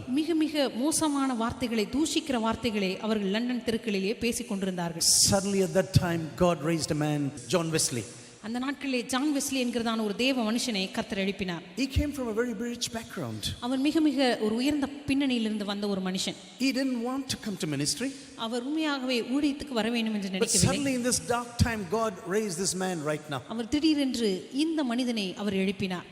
My dear sisters, we don't need to be worried about dark times in our lives. நம்முடைய வாழ்க்கையில காணப்படுகிறதான இருளான காரியங்களை குறித்து நாம் பயப்பட வேண்டிய Whether அவசியம் it's இல்லை. a personal life or in the life of a church, உங்களுடைய தனிப்பட்ட வாழ்க்கையோ அல்லது சபையினுடைய or வாழ்க்கையிலோ, even in a nation, I tell you, God will bring down his angel one day. அல்லது ஒரு தேசத்திற்குள்ளாகவோ கர்த்தர் திடீரென்று தம்முடைய தூதனை கொண்டு வர முடியும். He will bring his messenger to speak to you. அவர் தம்முடைய தூதனை கொண்டு அவர் உங்களோடு கூட பேச முடியும். God not only comes but he says you are a mighty man of valor. கர்த்தர் தம்முடைய தூதனை கொண்டு வந்தது மாத்திரமல்ல, கிதியோனை பார்த்து சொன்னார், பராக்கிரமசாலியே. Maybe this man did already things for God in his life, I do not know. ஒருவேளை இந்த கிதியோன் ஏற்கனவே தன்னுடைய வாழ்க்கையிலே தேவனுக்காக பெரிய காரியங்களை செய்திருக்கலாம். Even in the time of the threats through the Midianites and the Amalekites, தன்னுடைய வாழ்க்கையிலே மீதியானுடைய அமலேக்கருடைய பயமுறுத்தல்களின் மத்தியிலே, you know, he was not silent in his house. தன்னுடைய வீட்டிலே அந்த சூழ்நிலையிலும் கிதியோன் அமைதியாக அமர்ந்திருக்கவில்லை. Gideon was afraid but he was active. Gideon பயப்படுகிற மனுஷன் தான், ஆனால் எப்பொழுதும் செயல்படுகிற மனிதன். The situation was very threatening for him. அவருக்கு இருந்ததான சூழ்நிலை உண்மையாகவே அவனை பயமுறுத்தக்கூடியதாக இருந்தது. But he was a man who had many questions in his heart. ஆனால் தன்னுடைய வாழ்க்கையிலே அநேக கேள்விகளை உடைய ஒரு மனிதனாக அவன் இருந்தான். He says, I will not leave the harvest into the hands of the Midianites now. சொன்னான், இந்த அறுவடை இப்பொழுது மீதியானுடைய கரங்களிலே நான் விட்டுவிட மாட்டேன். They are coming and destroying our cattle. அவர்கள் வந்து எங்களுடைய எல்லா ஆடு மாடுகளையும் அழித்து போடுகிறார்கள். Oh, they are taking away our property. அவர்களே எல்லா விதமான ஆஸ்திகளையும் எடுத்து கொண்டு போகிறார்கள். I cannot let this thing to happen. இந்த காரியம் நடப்பதற்கு நான் அனுமதிக்க மாட்டேன். He was afraid but he was never silent and he was never still. அவன் பயப்படுகிற மனிதனாக இருந்தாலும் அவன் ஒருபோதும் அமைதியாக இருக்கவில்லை, அவன் செயல்பட்டு கொண்டுகிறவனாக இருந்தான். God says you are a mighty man of valor. கர்த்தர் சொன்னார், பராக்கிரமசாலியே. You do not know yet what I am going to make out of you in the future. எதிர்காலத்திலே உன்னை கொண்டு நான் என்ன செய்ய போகிறேன் என்பதை நீ இதுவரைக்கும் அறியாமல் இருக்கிறாய். I have mighty plans and destinies for you. உனக்காக வல்லமையான திட்டங்களையும் நோக்கங்களையும் வைத்திருக்கிறேன். But now I want to come and tell you, you are a mighty man of valor. ஆனால் இப்பொழுது சொல்லுகிறேன் பராக்கிரமசாலியே என்று சொல்லி நான் உன்னை பார்த்து சொல்லுகிறேன். Sometimes when the call of God comes into our lives, சில நேரத்திலே கர்த்தருடைய அழைப்பு நம்முடைய வாழ்க்கையில் வரும் பொழுது we will say, Lord, how can you ever use me? ஆண்டவரே எப்படி உம்மால் என்னை பயன்படுத்த முடியும்? Yes, you may be active. ஒருவேளை நீங்க சுறுசுறுப்புள்ள நபராக இருக்கலாம். Yes, you are praying in the presence of God. ஒருவேளை நீங்க ஜெபிக்கிற நபராக இருக்கலாம். You are looking for answers from the presence of God. ஒருவேளை கர்த்தருடைய சமூகத்திலிருந்து பதில்களை எதிர்பார்த்து கொண்டிருக்கிற நபராக இருக்கலாம். You say, Lord, even in the time of tears, I will keep on sowing. ஒருவேளை கண்ணீரின் மத்தியில கூட ஆண்டவரே நான் தொடர்ந்து விதைத்துக் கொண்டே இருப்பேன் என்று சொல்லுகிற நபராக இருக்கலாம். One of the biggest tricks of Satan is this in your life and my life. உங்களுடைய வாழ்க்கையிலும் என்னுடைய வாழ்க்கையிலும் சாத்தானுடைய மிகப்பெரிய தந்திரங்களில் ஒன்று. If we are going to be active in the kingdom of God, நான் தேவனுடைய ராஜ்யத்திலே நாம் சுறுசுறுப்புள்ளவராக இருக்கும் பொழுது, if you are running for the kingdom of Jesus, நீங்க ஆண்டவருடைய ராஜ்யத்திற்காக ஓடிக்கொண்டிருக்கும் பொழுது, sometimes he will throw some sticks in between our legs so that we do not run. திடீரென்று நம்முடைய கால்களிலே சில கட்டைகளை அவன் தூக்கி எறிவான். இதனால நாம் ஓடாமல் இருக்க முடியாது. He may bring about sadness or disappointments. ஒருவேளை ஏமாற்றங்களையோ அல்லது வருத்தங்களையோ கொண்டு வருவான். He may bring questions into your heart. உங்களுடைய இருதயங்களிலே கேள்விகளை கொண்டு வருவான். What is the point of serving God? ஆண்டவரை சேவித்து என்ன பிரயோஜனம்? I am running for God. நான் ஆண்டவருக்காக ஓடிக்கொண்டே இருக்கிறேன். Nothing is functioning now. எதுவுமே என் வாழ்க்கையில நடக்கவில்லையே. Just tears are left in my life. என் வாழ்க்கையில் இருப்பதெல்லாம் கண்ணீர் மாத்திரம்தான். But I will tell you something this evening. ஆனால் இந்த மாலை வேளையில ஒரு காரியத்தை உங்களுக்கு சொல்லுகிறேன். Even in the time of tears, உங்களுடைய வாழ்க்கையின் கண்ணீரின் நேரங்களிலும் never stop sowing. ஒருபோதும் விதைப்பதை நிறுத்தி விடாதீர்கள். Never stop sowing. விதைப்பதை நிறுத்தி விடாதீர்கள். This is a spiritual truth I have learned in my life. இது என்னுடைய வாழ்க்கையில கற்றுக்கொண்ட ஒரு ஆவிக்குரிய சத்தியமாய் இருக்கிறது. Whenever there were great challenges in my personal life, எப்பொழுதெல்லாம் என்னுடைய தனிப்பட்ட வாழ்க்கையில மிகப்பெரிய சவால்கள் வருகிறதோ, immediately I'll start something new. உடனடியாக புதிய காரியங்களை நான் ஆரம்பிப்பேன். Immediately I'll run more for God. உடனடியாக தேவனுக்கு இன்னும் அதிகமாக ஓட ஆரம்பிப்பேன். Sometimes people used to think, hey, are you mad? சில நேரங்களில் ஜனங்கள் என்ன பார்த்து கேட்பார்கள், உனக்கு என்ன ஆகிவிட்டது? You have so many things around you, happening around you. ஏற்கனவே உன்னை சுற்றி ஏராளமான பிரச்சனைகள் நடந்து கொண்டிருக்கிறது. So many challenges around you. உன்னை சுற்றி ஏற்கனவே ஏராளமான சவால்கள் இருக்கிறது. Oh, you are starting a new ministry now? இப்பொழுது புதிய ஊழியத்தை வேற ஆரம்பிக்கிறாய். You are planting a church there and you are going to North India? இப்பொழுது வட இந்தியாவில் கூட புதிய சபையை ஆரம்பித்து அங்கே செல்கிறாயா? I will tell you a secret. Offense is the best defense. நான் உங்களுக்கு சொல்லுகிறேன், தாக்குவதுதான் சிறந்த பாதுகாப்பு. You have to be beware of the ideas of Satan. சில நேரத்துல சாத்தானுடைய தந்திரங்களை குறித்து நீங்க ஜாக்கிரதை உள்ளவர்களாய் இருக்க வேண்டும். Satan wants to disappoint you. சாத்தான் உங்களை ஏமாற்ற விரும்புவான். Satan wants to delay the plans God has for you. கர்த்தர் உங்களுக்காக வைத்திருக்கிற திட்டங்களை அவன் தாமதப்படுத்த விரும்புவான். Satan has to disappoint you and delay everything that God may give into your life. சாத்தானான கர்த்தர் உங்களுக்கு கொடுக்கிறதான திட்டங்களை அவன் ஏமாற்றி அந்த காரியங்களை தாமதப்படுத்த விரும்புவான். But you have to break through and continue in the kingdom of God. ஆனால் நீங்களோ அதை உடைத்து முன்னேறி செல்கிறவர்களாய் இருக்க வேண்டும். If you sow during the time of tears, உங்களுடைய கண்ணீரின் மத்தியிலே நீங்க விதைக்கிற ஒரு நபராய் இருப்பீர்கள் என்று சொன்னால், the harvest of joy will surely come. நீங்கள் நிச்சயமாகவே கம்பீரமாக மகிழ்ச்சியோடு கூட ஒரு நாள் அறுப்பீர்கள். The harvest of joy will surely come. நிச்சயமாகவே அந்த மகிழ்ச்சியின் அறுவடை ஒரு நாள் உங்களுக்கு கிடைக்கும். Because God is watching you how you behave in the time of tears. ஏனென்றால் உங்களுடைய கண்ணீரின் மத்தியிலே நீங்கள் எப்படி நடந்து கொள்கிறீர்கள் என்று கர்த்தர் உங்களை பார்க்கிறவராய் இருக்கிறார். Satan may try to really disappoint you. ஒருவேளை பிசாசானவன் உங்களுடைய வாழ்க்கையை அவன் வஞ்சிக்க விரும்பலாம், ஏமாற்ற விரும்பலாம். He may try to destroy you. ஒருவேளை உங்களுடைய வாழ்க்கையை அவன் அழிக்க விரும்பலாம். He may try to delay everything in your personal life. உங்களுடைய தனிப்பட்ட வாழ்க்கையில காரியங்களை தாமதப்படுத்த விரும்பலாம். He wants to take you out of the spiritual battle with God. இந்த தேவனோடு கூட உங்களுக்கு இருக்கிறதான ஆவிக்குரிய யுத்தத்திலிருந்து உங்களை வெளியே எடுக்க விரும்பலாம். But you should say, I will never oblige you by staying quiet now in this situation. ஆனால் நீங்கள் பிசாசை பார்த்து சொல்ல வேண்டும், இந்த யுத்தத்திலே நான் அமைதியாய் இருந்து உன்னை ஒருபோதும் சந்தோஷப்படுத்த மாட்டேன்.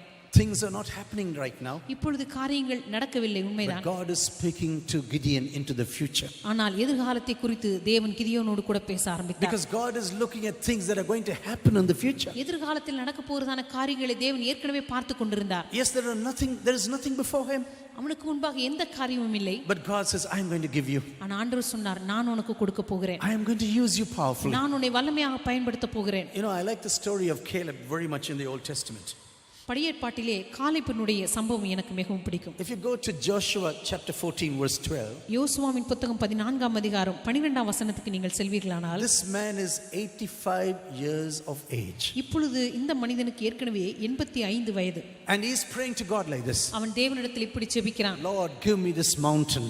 ஆண்டவரே, இந்த மலைநாட்டை எனக்கு தாரும். Lord, this is what you prophesied. ஆண்டவரே, இந்த காரியத்தை தான் எனக்கு தீர்க்கதரிசனமாக சொன்னீர். Lord, give me this mountain. ஆண்டவரே, இந்த மலைநாட்டை எனக்கு தாரும். If I would have been there, I would have asked, hey, old man, what are you going to do with the mountain? ஒருவேளை நான் அங்கே இருந்திருப்பேன் என்று சொன்னால், ஓ வயதானவரே, உங்களுக்கு இந்த மலை நாட்டை வைத்து நீங்க என்ன செய்ய போகிறீர்கள் என்று கேட்டிருப்பேன். What are you going to do with the mountain now? இப்போ மலை நாட்டை வைத்து இந்த வயதான காலத்தில் என்ன செய்ய போகிறீர்கள் என்று கேட்டிருப்பேன். 85 years of age. அவருக்கு ஏற்கனவே 85 வயது ஆகிவிட்டது. He is full of strength and planning now. ஆனால் அவருடைய சரீரத்திலே முற்றிலும் பலன் இருக்கிறது. எதிர்காலத்தை குறித்து திட்டமிடுகிறார். திட்டமிடுகிறார். Lord, give me this mountain now. ஆண்டவரே, இந்த மலை நாட்டை எனக்கு தாரும். This man was praying like this in the book of Joshua. யோசுவாவின் புத்தகத்திலே இந்த மனிதன் இப்படியாக ஜெபித்தார். But now the people of Israel are hiding in caves now. ஆனால் இஸ்ரவேல் ஜனங்களோ இப்பொழுது குகைகளிலும் கெபிகளிலும் ஒளிந்து கொண்டிருக்கிறார்கள். They are hiding in the caves and the crevices of the mountain. அவர்கள் மலைகளிலும் அவர்கள் கெபிகளிலும் தங்களை ஒளித்துக் கொண்டிருக்கிறார்கள். Because they are so scared about the enemy around them. ஏனென்றால் தங்களை சுற்றி இருக்கிறதான அந்த சத்துருக்களை குறித்து அவர்கள் மிகவும் பயந்து கொண்டிருக்கிறார்கள். You know, sometimes this can happen even in our personal lives. சில நேரத்தில் நம்முடைய தனிப்பட்ட வாழ்க்கையில கூட இப்படிப்பட்ட காரியங்கள் நடைபெறலாம். The Bible tells again and again and again in the book of Judges like this. வேதம் நியாயாதிபதிகள் புத்தகத்திலே மறுபடியும் இந்த காரியத்தை சொல்கிறது. The people of God did evil in the sight of God. கர்த்தருடைய ஜனங்கள் தேவனுடைய பார்வைக்கு பொல்லாப்பானதை செய்தார்கள். And this is the reason why the people of God are sitting in this problem right now. இந்த காரணத்தினால் தான் இப்பொழுது ஜனங்கள் அவர்கள் மறைந்து கொள்ள வேண்டிய சூழ்நிலைக்கு போயிருக்கிறார்கள். Not only they disobeyed the word of God in their lives, அவர்கள் தங்களுடைய வாழ்க்கையில தேவனுடைய வார்த்தைக்கு கீழ்ப்படியாமல் போனது மாத்திரமல்ல, but now they are doing evil in the face of God. கர்த்தரின் முகத்திற்கு முன்பாக பொல்லாப்பானதை செய்ய ஆரம்பித்தார்கள். When the people of Israel were entering into the promised land, இஸ்ரவேல் ஜனங்கள் அந்த நாளிலே வாக்குத்தத்த தேசத்துக்குள்ளாக நுழையும் பொழுது God said, destroy my enemies completely. கர்த்தர் சொன்னார், என்னுடைய சத்துருக்களை முற்றிலுமாக அழித்து போடு. You have one job now, completely eradicate and annihilate them. நான் உனக்கு ஒரு பணியை கொடுக்கிறேன், இவர்கள் எல்லாரையும் முற்றிலுமாக நீ நிக்கிரகம் பண்ண வேண்டும், அழித்து போட வேண்டும். But due to some reason they did not obey the word of God. ஆனால் ஏதோ ஒரு காரணத்தினாலே அவர்கள் தேவனுக்கு முழுமையாக கீழ்ப்படியவில்லை. But now these enemies whom they spared, ஆனால் அவர்கள் விட்டு வைத்த அதே எதிராளிகள், they are now coming back into battle with the people of Israel. இப்பொழுது இஸ்ரவேல் ஜனங்களோடு யுத்தம் பண்ணும்படியாக அவர்களே எதிர்த்து வருகிறார்கள். I also experienced this in my personal life. என்னுடைய தனிப்பட்ட வாழ்க்கையில கூட இப்படிப்பட்ட காரியத்தை நான் அனுபவித்திருக்கிறேன். You help a coworker because he is in a total need. சில நேரத்துல ஏதோ ஒரு உடனூழியருக்கு அவர் மிகவும் அதிக தேவையில் இருக்கிறார் என்று சொல்லி உதவி செய்திருப்பீர்கள். You know he is not a good man. அவர் ஒரு நல்ல மனிதர் என்று தெரியும். But you think, okay, let it go. He is married. Help him now. பரவாயில்லை, திருமணமானவருக்கு தேவை இருக்கும், பரவாயில்லை போட்டும் என்று உதவி செய்திருப்போம். And you help him and spare him. நீங்க அவருக்கு உதவி செய்து விட்டு வைத்திருப்பீர்கள். And then suddenly he'll come like a cobra one day before you. அதுக்கப்புறம் ஒரு நாள் அவர் விரியன் பாம்பை போல உங்களுக்கு விரோதமாய் எழும்பி வருவார். He will come and stand before you and say, I'm going to challenge you now. அங்கே ஒரு நாகப்பாம்பை போல உங்களுக்கு விரோதமாக ஒரு சவால் வைத்து கொண்டு வருவார். You know, sometimes when we disobey God, சில நேரங்களிலே நாம் தேவனுக்கு கீழ்ப்படியாமல் இருக்கும் பொழுது God can put us into the hands of the enemies. கர்த்தர் எதிராளிகளுடைய கரங்களிலே நம்மை ஒப்பு கொடுக்க முடியும். We may be running, but there's no blessings in the family. ஒருவேளை நம்ம ஓடிக்கொண்டிருப்போம், குடும்பத்தில் ஆசீர்வாதம் இருக்காது. We are investing, everything is damaged. முதலீடு செய்வோம், எல்லாமே அங்கே எதுவுமே ஆசீர்வாதம் இருக்காது. Everything is a life of hiding. எல்லாமே ஒளிந்து கொண்டிருக்கிற, பதுங்கி கொண்டிருக்கிற ஒரு நேரமா இருக்கும். Are you in a situation like this evening? நீங்கள் இப்படிப்பட்ட ஒரு சூழ்நிலையில் இந்த மாலை வேளையிலே அமர்ந்து கொண்டிருக்கிறீர்களா? I don't want you to raise your hands right now. உங்கள் கரங்களை நீங்கள் உயர்த்தும்படியா நான் விரும்பவில்லை. When I say such things, I don't want to criticize any one of you. அப்படிப்பட்ட காரியத்தை நான் சொல்லும் பொழுது உங்கள் எவரையும் நான் குற்றப்படுத்த விரும்பவில்லை. But I want you and me to search our hearts this evening. ஆனால் நீங்களும் நானும் இந்த மாலை வேளையிலே நம்முடைய இருதயங்களை ஆராய்ந்து பார்க்க வேண்டும். Where we went away from the word of God in our personal lives. நம்முடைய தனிப்பட்ட வாழ்க்கையிலே எந்த இடத்திலே தேவனுடைய வார்த்தை விட்டு நாம் தூர போயிருக்கிறோம்? Why did God really allow us into the hands of our enemies? ஏன் நம்முடைய சத்துருக்களின் கரங்களிலே தேவன் நம்மை ஒப்பு கொடுத்தார்?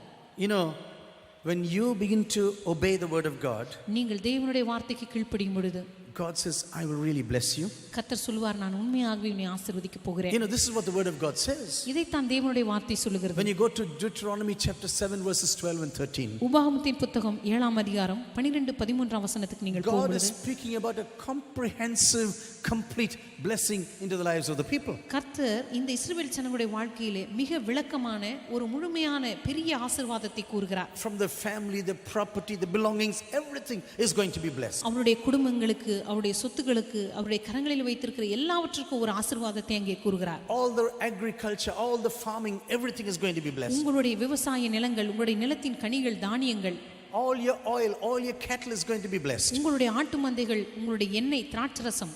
And then you ask, Lord, where is the blessing now? அதுக்கப்புறம் ஆண்டவரிடத்தில் கேட்கிறீர்கள், ஆண்டவரே எங்கே இந்த ஆசீர்வாதங்கள் எல்லாம்? You promised so many things in the books of Deuteronomy. ஆண்டவரே உபாகமத்தின் புத்தகத்தில் ஏராளமான ஆசீர்வாதங்களை நீர் வாக்கு In பண்ணினீர். such a situation, we can only go back to the presence of God. அப்படிப்பட்ட சூழ்நிலையின் மத்தியிலே நாம் மறுபடியும் தேவ பிரசன்னத்துக்கு மாத்திரமே கடந்து செல்ல And முடியும். we say, Lord, reveal the things that are there deep in my life right now. ஆண்டவரே என்னுடைய வாழ்க்கையின் ஆழத்திலே காணப்படுகிறதான காரியங்களை எனக்கு நீர் வெளிப்படுத்தும். As I told you, I don't want to give you a sense of criticism or anything bad in your life right now. நான் ஏற்கனவே சொன்னது போல உங்களுடைய வாழ்க்கையில ஏதோ ஒரு குற்ற மனசாட்சி ஏற்படுத்துவோ அல்லது உங்களுக்கு ஒரு குற்ற உணர்வை கொடுக்கும்படியாகவோ இதை நான் சொல்லவில்லை. I'm not trying to pinpoint my finger to you.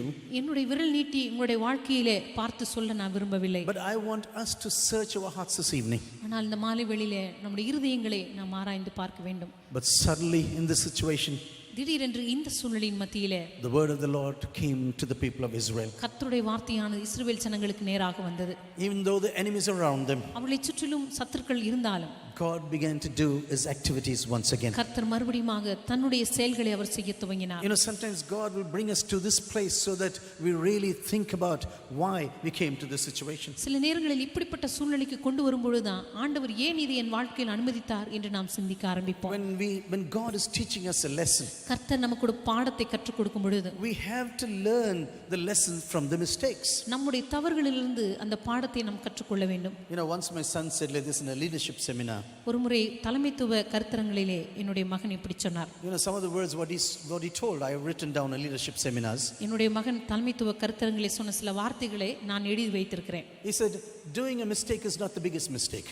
உங்களுடைய வாழ்க்கையிலே தவறு செய்வது மிகப்பெரிய தவறல்ல. But remaining in your mistake is the bigger mistake. ஆனால் உங்களுடைய தவறுகளிலே நீங்க நிலைத்திருப்பது தான் மிகப்பெரிய தவறு என்று சொன்னார். I wrote it down, even though it is from my son, I wrote it down. என்னுடைய மகன் சொன்னால் கூட நான் அதை எழுதி வைத்திருக்கிறேன். Because it was really hitting me hard on that day. ஏனென்றால் அந்த நாளிலே அது என்னை மிக ஆழமாக பாதித்தது. Doing a mistake is not the biggest mistake. நீங்க உங்களுடைய வாழ்க்கையில தவறு செய்வது மிகப்பெரிய தவறல்ல. But remaining in your mistake is the bigger mistake. ஆனா உங்களுடைய தவறுகளிலே நீங்க தொடர்ந்து இருப்பது தான் மிகப்பெரிய தவறு. And this is the reason why God brings us to this situation so that we think about our personal lives. இந்த காரணத்தினால் தான் தேவன் சில வேளைகளிலே நம்முடைய வாழ்க்கையில் இப்படிப்பட்ட சூழ்நிலைகளை அனுமதிக்கிறார். இது நிமித்தம் நான் சிந்தித்து பார்க்க முடியாது. Before the time of Gideon, கிதியோனுடைய நாட்களுக்கு முன்பதாக 40 years of peace and prosperity was there in the people of Israel. 40 வருஷம் இஸ்ரவேல் தேசத்திலே செழிப்பும் சமாதானமும் இருந்தது. When a woman was reigning over them, Deborah was reigning over them. Deborah என்கிறதான ஒரு தீர்க்கதரிசி அவர்களை ஆண்டு கொண்டு வந்தார். Everything was fine. எல்லாமே அந்த நாட்களே சமாதானமாக But இருந்தது. now everything is going wrong during the time of Gideon. ஆனா இப்பொழுது கிதியோனுடைய நாட்களிலே எல்லாம் தவறாக போய் கொண்டிருக்கிறது. You know, even in a ministry this can happen. ஒரு ஊழியத்துல கூட இப்படிப்பட்ட காரியம் நடக்க முடியும். Not only in our personal lives. நம்முடைய தனிப்பட்ட வாழ்க்கையிலே மாத்திரமல்ல. We may be running and running, but there is no real harvest. ஒருவேளை நாம் ஓடிக்கொண்டிருப்போம் ஒரு உண்மையான ஒரு அறுவடை நம்முடைய வாழ்க்கையில் இல்லாமல் இருக்கலாம். Yes, we are praying and praying, nothing is happening. ஒருவேளை நாம் செபிக்கலாம் ஒரு காரியம் நடக்காமல் காணப்படலாம். I would not say that it is only your mistake. இது உங்களுடைய தவறு மாத்திரம்தான் என்று நான் சொல்ல மாட்டேன். Because there are seasons in the kingdom of Jesus. ஏனென்றால் தேவனுடைய ராஜ்யத்திலும் காலங்கள் உண்டு. You know, there is a season to sow seeds in the kingdom. தேவனுடைய ராஜ்யத்திலே விதைப்பதற்கு ஒரு காலம் உண்டு. There is a season for harvesting or growth in a ministry. ஒரு ஊழியத்திலே அறுவடைக்கான ஒரு காலம் உண்டு. But at the same time we have to meditate and think, what's going wrong now? ஆனால் அதே நேரத்தில் நான் என்ன தவறு செய்திருக்கிறேன் என்று நாம் யோசித்து பார்க்க வேண்டிய ஒரு நேரங்களும் உண்டு. I would never say all the things, all the needs what you have in your life is only because of your mistakes. உங்களுடைய வாழ்க்கையில் இருக்கிறதான தேவைகள் அல்லது பிரச்சனைகள் கவலைகள் எல்லாமே நீங்க செய்த தவறுகளினால் தான் என்று சொல்ல மாட்டேன். Sometimes God gives and tests our spiritual life. சில நேரத்தில் ஆண்டவர் நம்முடைய ஆவிக்குரிய வாழ்க்கையை கொடுத்து சோதிப்பார். Sometimes he distances himself and watches over you. சில நேரத்தில் அவர் உங்களிடமிருந்து தூரமாக நின்று உங்களை பார்த்து He கொண்டிருப்பார். will go far away from you உங்களிடமிருந்து அவர் தூரமாக சென்று in order to test your heart. உங்களுடைய இருதயத்தை சோதிக்கும்படியாக. He wants to know how you behave in such a situation. இப்படிப்பட்ட சூழ்நிலையில நீங்கள் எப்படி நடந்து கொள்கிறீர்கள் என்று சொல்லி அவர் உங்களை சோதிக்க விரும்புகிறார். You know, when God is giving you everything, it's very easy to praise and worship Jesus. கர்த்தர் நம்முடைய வாழ்க்கையில் எல்லாவற்றையும் நிறைவாய் கொடுக்கும் பொழுது அவரை ஆராதித்து துதிப்பது மிக மிக எளிதான When காரியம். there is joy and blessings, oh yeah, we raise our hands, we raise our voices, we keep on singing. மகிழ்ச்சியும் சந்தோஷமும் நிறைவாய் இருக்கும் பொழுது நம்முடைய கரங்களை உயர்த்தி ஆண்டவரை ஆராதிப்போம், துதிப்போம். But suddenly there is destruction and need in your life. ஆனா உங்களுடைய வாழ்க்கையில திடீரென்று ஒரு அழிவோ ஒரு தேவையோ வரும் பொழுது. One of my favorite persons in the Old Testament is Job. பழைய ஏற்பாட்டிலே எனக்கு மிகவும் பிடித்த ஒரு நபர் யோபு. You may be wondering about it. ஒருவேளை அதை பற்றி நீங்க ஆச்சரியப்படலாம். But he's a real favorite person for me personally. ஆனால் என்னை பொறுத்த வரைக்கும் தனிப்பட்ட விதத்தில் எனக்கு மிகவும் பிடித்த ஒரு நபர். His children are gone. அவருடைய பிள்ளைகள் போய்விட்டார்கள். His property is destroyed. அவருடைய சொத்துக்கள் எல்லாம் அழிக்கப்பட்டு விட்டது. His health is gone. அவருடைய சரீர ஆரோக்கியம் போய்விட்டது. He has got a terrible wife at home. தன்னுடைய வீட்டிலே மிக பயங்கரமான ஒரு மனைவி. A wife who's criticizing him. அவருடைய மனைவியும் அவரை குற்றப்படுத்தி கொண்டிருக்கிறார்கள். Hey, curse God and die now. நீ தேவனை தூஷித்து ஜீவனை விடும். Would you like to have such a wife at home? அப்படிப்பட்ட ஒரு மனைவி உங்க வீட்ல இருக்கிறது உங்களுக்கு பிடிக்குமா? If you say yes, please raise your hands and say hallelujah. அப்படி நீங்க ஆமான்னு சொன்னீங்கன்னா தயவு செய்து உங்க கரங்களை உயர்த்தி You have hallelujah a wife who say, hey, curse and die, man. நீ தேவனை தூஷித்து ஜீவனை விடு என்று சொல்லுகிற ஒரு மனைவி. Everything is gone. எல்லாமே அவருடைய வாழ்க்கை விட்டு But போய்விட்டது. the Bible says this man fell on his knees and worshipped God. ஆனால் வேதம் சொல்லுகிறது இவன் முழங்கால் பணிந்து தேவனை ஆராதித்தான். That is real worship. அதுதான் உண்மையான ஆராதனை. Nothing is there. He is worshiping. அவனுடைய வாழ்க்கையில் ஒன்றுமே இல்லை, ஆனால் அவன் தேவனை ஆராதித்து He is telling God, Lord, now, even now, I trust on you. ஆண்டவரே, இப்படிப்பட்ட சூழ்நிலையிலும் நான் உம்மை நம்புகிறேன். Even though you did not give me the promises even though the promises have not been fulfilled right now. ஆண்டவரே, என்னுடைய வாழ்க்கையில் நீ கொடுத்த வாக்குத்தத்தங்கள் நிறைவேறவில்லை. Lord, still I am trusting you. ஆண்டவரே, இருந்தாலும் உம்மை நான் நம்புகிறேன். Even though the situation is very bad. என்னை சுற்றி இருக்கிறதான சூழ்நிலைகள் மிக மோசமானதாக இருந்தாலும். When you say, Lord, everything is better on me. எல்லாமே என்னை சுற்றிலும் மோசமாக இருக்கிறது. But I want to live in your presence. ஆனால் உம்முடைய பிரசன்னத்திலே நான் வாழ விரும்புகிறேன். Because there is blessing and protection and provision only in your presence. ஏனென்றால் உம்முடைய பிரசன்னத்திலே பாதுகாப்பும் போஷாக்கும் உண்டு. This man was a man of questions. இந்த மனிதன் கேள்விகளின் மனிதனாய் இருந்தான். He was not ready to accept the situation. தன்னை சுற்றி இருக்கிறதான சூழ்நிலையை அவன் ஏற்றுக்கொள்ள விரும்பவில்லை. The status quo is very bad. அவனுடைய வாழ்க்கையில் இருந்ததான அந்த சூழ்நிலையின் தரம் மிக மோசமானதாக He இருந்தது. says, I cannot accept this status quo. அவன் சொன்னான், இப்பொழுது இருக்கிறதான சூழ்நிலையின் தரத்தை என்னால் ஏற்றுக்கொள்ள I முடியாது. have listened to many stories of signs and wonders, Lord. என்னுடைய வாழ்க்கையில் எத்தனையோ அற்புதங்கள் அடையாளங்களை நான் கேள்விப்பட்டிருக்கிறேன் ஆண்டவரே. You did this to our forefathers. என்னுடைய முற்பிதாக்களுக்கு நீர் இவைகள் எல்லாம் செய்தீர். Why are they not happening now? அந்த அற்புதங்கள் அடையாளங்கள் எல்லாம் இப்பொழுது எங்கே?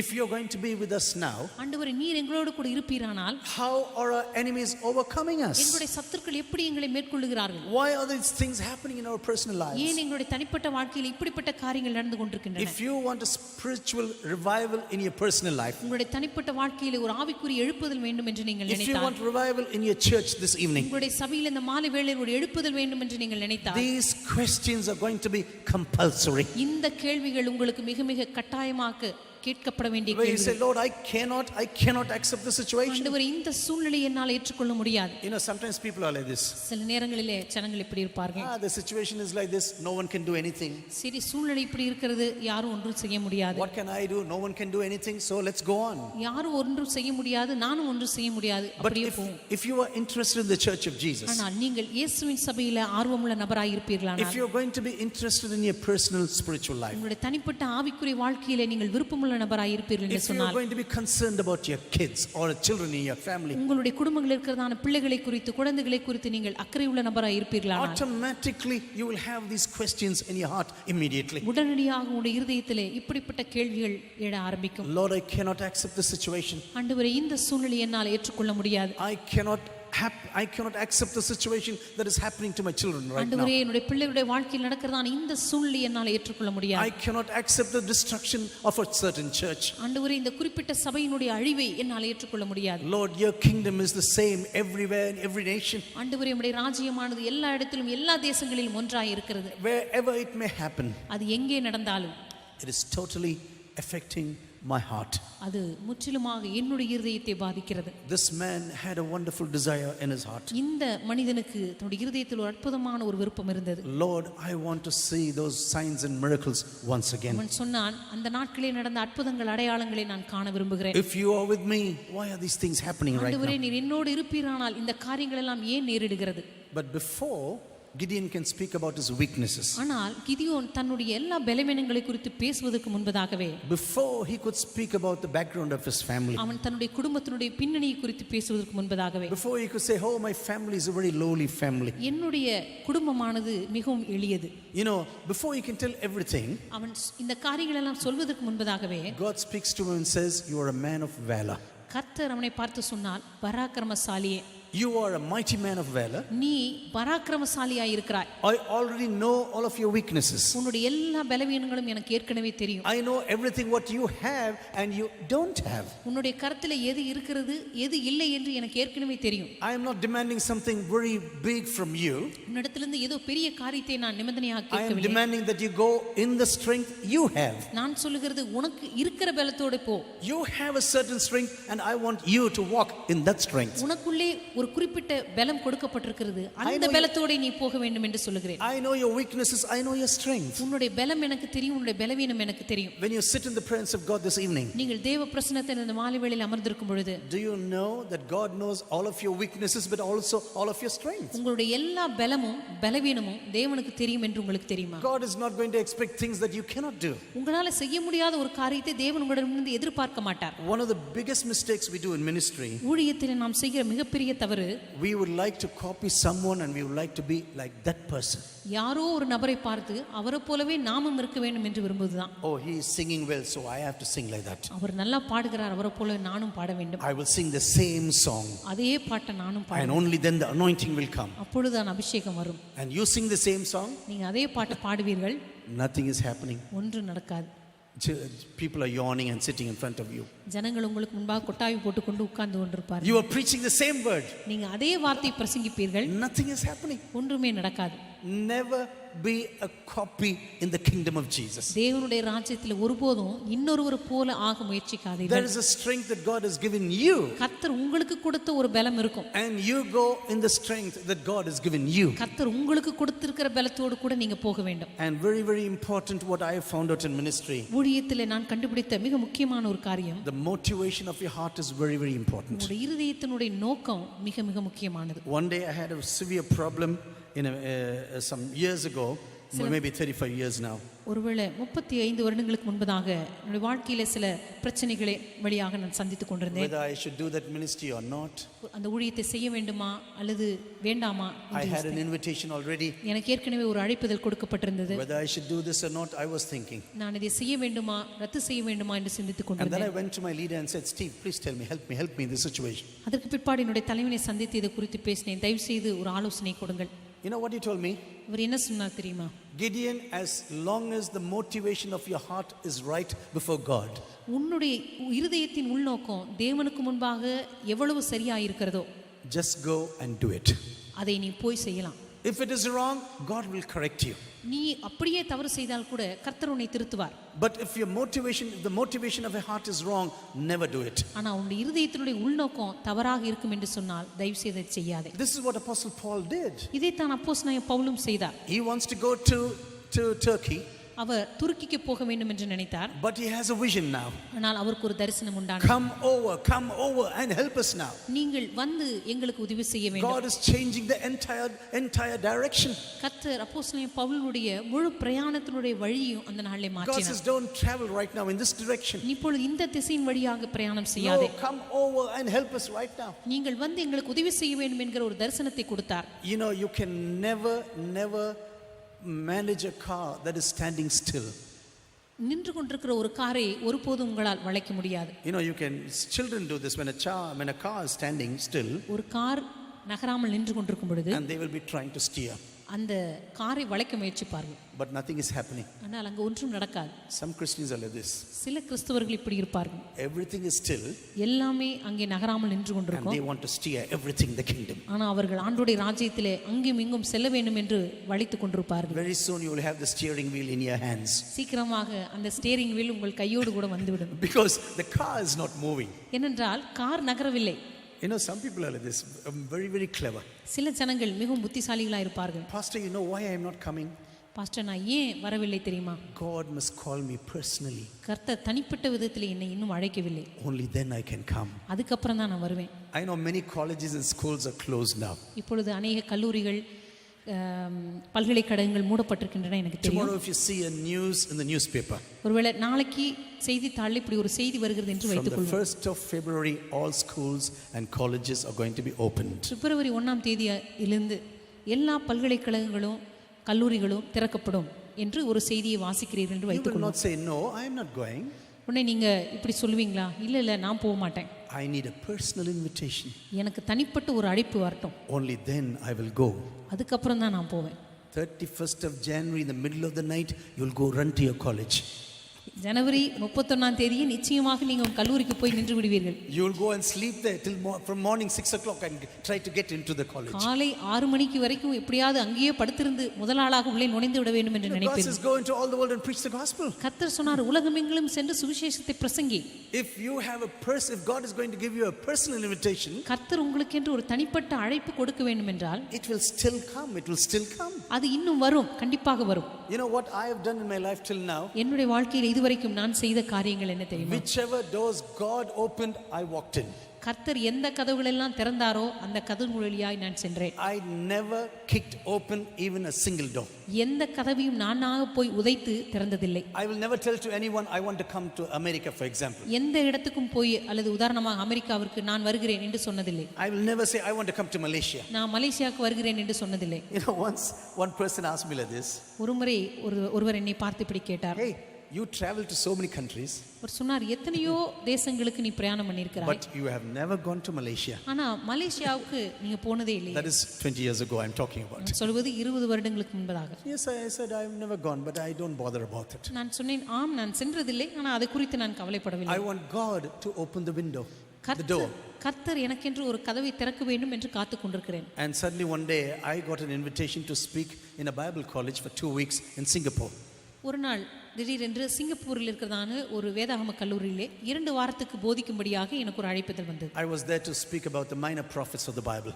அங்கே வேதாகமத்துடைய சிறிய தீர்க்கதரிசனங்களை குறித்து பிரசங்கிக்கும்படியாக என்னை அழைத்திருந்தார்கள். One of the person was sitting in front and he was laughing at me always, smiling at me. அங்கே முதலாவதாக அமர்ந்து கொண்டிருக்கிற ஒரு நபர் என்னை பார்த்து எப்பொழுதும் சிரித்துக் கொண்டே இருந்தார். After 4 or 5 days he came to me. 4-5 நாட்களுக்கு பிற்பாடு என்னிடத்தில் வந்தார்.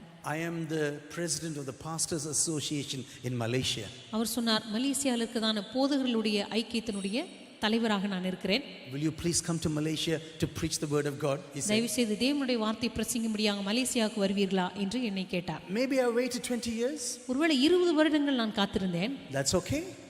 பரவாயில்லை. If God is not going to open the door, don't kick open the door. கர்த்தர் உங்களுக்கு ஒரு வாசலை திறக்கவில்லை என்று சொன்னால் நீங்களாக போய் உதைத்து அதை திறக்காதீர்கள். Everything that comes from God will come to you automatically. தேவனிடமிருந்து உங்களுக்கு வருகிற எல்லா காரியங்களும் தானாகவே உங்களிடத்தில் வந்து சேரும். Test the motivations of your heart. உங்களுடைய இருதயத்தினுடைய உள்நோக்கங்களை சோதித்து பாருங்கள். I want to come to a close now. This is a subject that really stirs me up.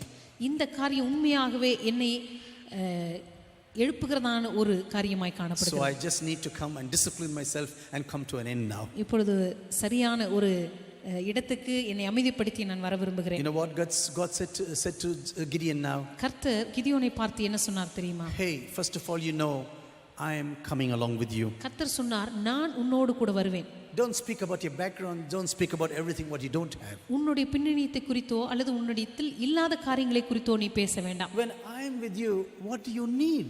நான் உன்னோடு கூட வரும் பொழுது உனக்கு வேற என்ன காரியம் தேவை? What do you need now? இப்பொழுது உனக்கு என்ன தேவை? I am the God who has everything on my side. எல்லாவற்றையும் என்னிடத்தில் வைத்திருக்கிற ஒரு தேவனாக நான் இருக்கிறேன். I am the God who is sending you. நான் தான் உன்னை அனுப்புகிற தேவனாய் இருக்கிறேன். I am the God who is going to be with you. நான் உன்னோடு கூட இருக்கிற தேவனாய் இருக்கிறேன். So what are you afraid of? இப்பொழுது எதை குறித்து நீ பயப்படுகிறாய்? You know, my father was quite a huge and stout person when he என்னுடைய was young. தகப்பனார் இளமையா இருந்த பொழுது மிக உயரமான ஒரு நபர். And he was also a very stout person. அதேபோல பார்ப்பதற்கு நல்ல ஒரு உடற்கட்டோடு கூட இருப்பார். And one day we were walking on the streets of Bombay. ஒருமுறை பாம்பேனுடைய தெருக்களிலே நாங்கள் நடந்து கொண்டிருந்தோம். And some stupid fellow tried to kidnap me in the middle of the road. அப்பொழுது சாலையின் மத்தியிலே யாரோ ஒரு நபர் என்னை கடத்த முயற்சித்தார்கள். But you know, I was not scared. நான் பயப்படவில்லை. Because my father is there. ஏனென்றால் என் அப்பா என்னோடு கூட இருந்தார். My father said, "Hey!" He grabbed him by the collar. அவர் திடீரென்று அந்த மனுஷனுடைய சட்டை காலரை பிடித்தார். He said, "Be careful now. Don't touch my son." என்னுடைய மகனை தொடாத, ஜாக்கிரதையா இரு என்று சொன்னார். You know, when our Father in heaven is with you, நம்முடைய பரலோக தகப்பன் நம்மோடு கூட இருக்கும் பொழுது, when anyone touches you, உங்களை யார் தொட்டாலும் he will grab you and say, "Hey, be careful now." ஆண்டவர் உடனடியாக அவளை பிடித்து ஜாக்கிரதையா இரு என்று Be சொல்வார். careful now. Don't touch my son. என்னுடைய மகனை தொடாதே என்று சொல்வார். Don't you ever touch my daughter. என்னுடைய மகளை தொடாதே என்று சொல்வார். I am an all powerful God. நான் சர்வ வல்லமையுள்ள தேவனாய் I இருக்கிறேன். am a God of all knowledge in this world. இந்த உலகத்தில் இருக்கிற எல்லா ஞானத்தையும் உடைய தேவனாய் I can இருக்கிறேன். do anything at any time through any person. எந்த நேரத்திலும் யாரை கொண்டும் எந்த காரியத்தையும் செய்து முடிக்க வல்லமையுள்ள தேவனாய் When இருக்கிறேன். God is with you, whom are you going to be afraid of? கர்த்தர் உங்களோடு கூட இருப்பாரானால் எந்த காரியத்தை குறித்து பயப்படுவீர்கள்? I want to tell you one thing that I discovered now during this meditation. இந்த நாட்களிலே தேவனுடைய வார்த்தையை தியானித்த பொழுது நான் கண்டுபிடித்த ஒரு காரியத்தை உங்களுக்கு சொல்ல விரும்புகிறேன். Sometimes you meditate the Bible so many times in your life. சில நேரத்தில் அநேக முறை தேவனுடைய வார்த்தையை நீங்க தியானித்திருப்பீர்கள். And suddenly one day one thing crops up. திடீரென்று ஒரு காரியம் உங்களுக்கு வெளிப்படும். When you go to the 6th chapter of Judges 34, நியாயாதிபதியின் புத்தகம் 6ஆம் அதிகாரம் 34ஆம் வசனத்துக்கு நீங்கள் போகும்போது, it says the Spirit of the Lord took possession of Gideon. கர்த்தருடைய ஆவியானவர் கிதியோன் மேல் இறங்கினார். And this is what the English version says. இதைத்தான் ஆங்கில வேதாகமத்திலே சொல்லப்பட்டிருக்கிறது. But in the Hebrew Bible it says like this. ஆனால் எபிரேய வேதாகமத்திலே The Holy Spirit came down and clothed him. பரிசுத்த ஆவியானவர் வந்து அவனை தரிப்பித்தார். It was clothing this man. இது வந்து இந்த மனிதனை அது உடுத்திவித்தது. God has chosen him for a certain purpose. கர்த்தர் ஒரு குறிப்பிட்ட நோக்கத்திற்காக அவனை தெரிந்து கொண்டார். Labash means clothing now. லபாஷ் என்கிறதான இந்த எபிரேய வார்த்தைக்கு உடுத்துவித்தல் என்று அர்த்தம். This is what the book of the Gospel of Luke also says in the 24th chapter. லூக்காவின் புத்தகத்திலே கூட 24ஆம் அதிகாரத்தில் இதை தான் நாம் வாசிக்கிறோம். Please wait in Jerusalem until you are clothed with power. நீங்கள் உன்னதத்திலிருந்து வருகிறதான வல்லமையினால் தரிப்பிக்கப்படும் வரைக்கும் நீங்கள் எருசலேமிலே காத்திருங்கள் என்று சொல்லப்பட்டது. Do you know God wants to clothe you with His power? கர்த்தர் தம்முடைய வல்லமையினால் உங்களை உடுத்துவிக்க விரும்புகிறார். உங்களுக்கு தெரியுமா? So that with this clothing you are sure to stand against Satan. எனவே இந்த உடுத்துவித்தலோடு கூட நீங்கள் முழு நிச்சயத்தோடு கூட சாத்தானோடு கூட எதிர்த்து நிற்க முடியும். As I come to a close this evening, I want to encourage you. இந்த மாலை வேளையிலே முடிப்பதற்கு முன்பதாக நான் உங்களை உற்சாகப்படுத்த விரும்புகிறேன். Pray for the clothing of the Holy Spirit of God every day in your life. ஒவ்வொரு நாளும் பரிசுத்த ஆவியானவருடைய உடுத்துவித்தலுக்காக நீங்கள் ஜெபிக்கும்படியாய் கேட்கிறேன். Oh, you say, "Oh Lord, Pastor, I'm speaking in tongues." ஒருவேளை நீங்க சொல்லலாம், பாஸ்டர் நான் அந்நிய பாஷையில பேசுகிற ஒரு நபர். Wonderful, that's a gift of God. Keep it. தேவனுடைய வரம் அது, அதை நீங்க வைத்துக் கொள்ளலாம். Speak to God with the gift of tongues. No problem with that. நீங்க தேவனோடு கூட அந்நிய பாஷையில பேசலாம், அது நல்லதுதான். But you have to be clothed with the power of the anointing of the Holy Spirit every day. ஆனால் பரிசுத்த ஆவியானவருடைய அபிஷேகத்தினாலே ஒவ்வொரு நாளும் நீங்கள் உடுத்துவிக்கப்பட வேண்டும். And you wait in the presence of God. நீங்க தேவ பிரசன்னத்திலே காத்திருந்து. One of my friends told like this one day. என்னுடைய நண்பர் ஒருவர் இப்படி சொன்னார். You know, Gideon, the anointing of the Holy Spirit is like the life of a drunkard. Gideon, உங்களுக்கு தெரியுமா, பரிசுத்த ஆவியானுடைய அபிஷேகம் என்று சொல்லும் பொழுது ஒரு குடிகாரனுடைய வாழ்க்கையை போல. Whenever the level of alcohol goes down in a drunkard, எப்பொழுதெல்லாம் இந்த குடிக்கிற ஒரு நபருக்கு அந்த மதுபானத்தினுடைய அளவு குறைகிறதோ, he'll immediately run to the shop. அவன் உடனடியாக கடைக்கு போய் விடுவான். Or he will run to the refrigerator. அல்லது உடனடியாக வீட்டில் இருக்கிறதான அந்த குளிர்சாதன பெட்டிக்கு போய் விடுவார். Or he will run to the cupboard. அல்லது தன்னுடைய வீட்டில் இருக்கிறதான அலமாரிக்கு போய் விடுவார். Because he doesn't want the level to come down. ஏனென்றால் அவர் இருக்கிறதான அந்த மதுபான போதையின் அளவு குறைய விரும்பவில்லை. Without the level he is useless. அந்த சரியான அளவு இல்லாமல் அவர் பிரயோஜனமற்ற நபர். My friend was talking like that over coffee one day. ஒரு நாள் நாங்கள் காப்பி குடித்துக் கொண்டிருக்கும் பொழுது இந்த காரியத்தை என்னிடத்தில் சொன்னார். That is a huge spiritual truth. He told me over the table just like that. அது மிகப்பெரிய ஒரு ஆவிக்குரிய சத்தியம். சாதாரணமாக பேசிக் கொண்டிருக்கும் போது சொன்னார். He said, Gideon, whenever this level is going down, எப்பொழுதெல்லாம் இந்த அளவு குறைகிறதோ run to the presence of God தேவ பிரசன்னத்துக்கு நேராக and ஓடு. ask him, Lord, fill me once again. ஆண்டவரே ஒரு விசையாய் கூட என்னை நிரப்பும் என்று கேளு. Let us all stand up in the presence of God. எல்லாரும் தேவ பிரசன்னத்திலே எழும்பி நிற்கலாம்.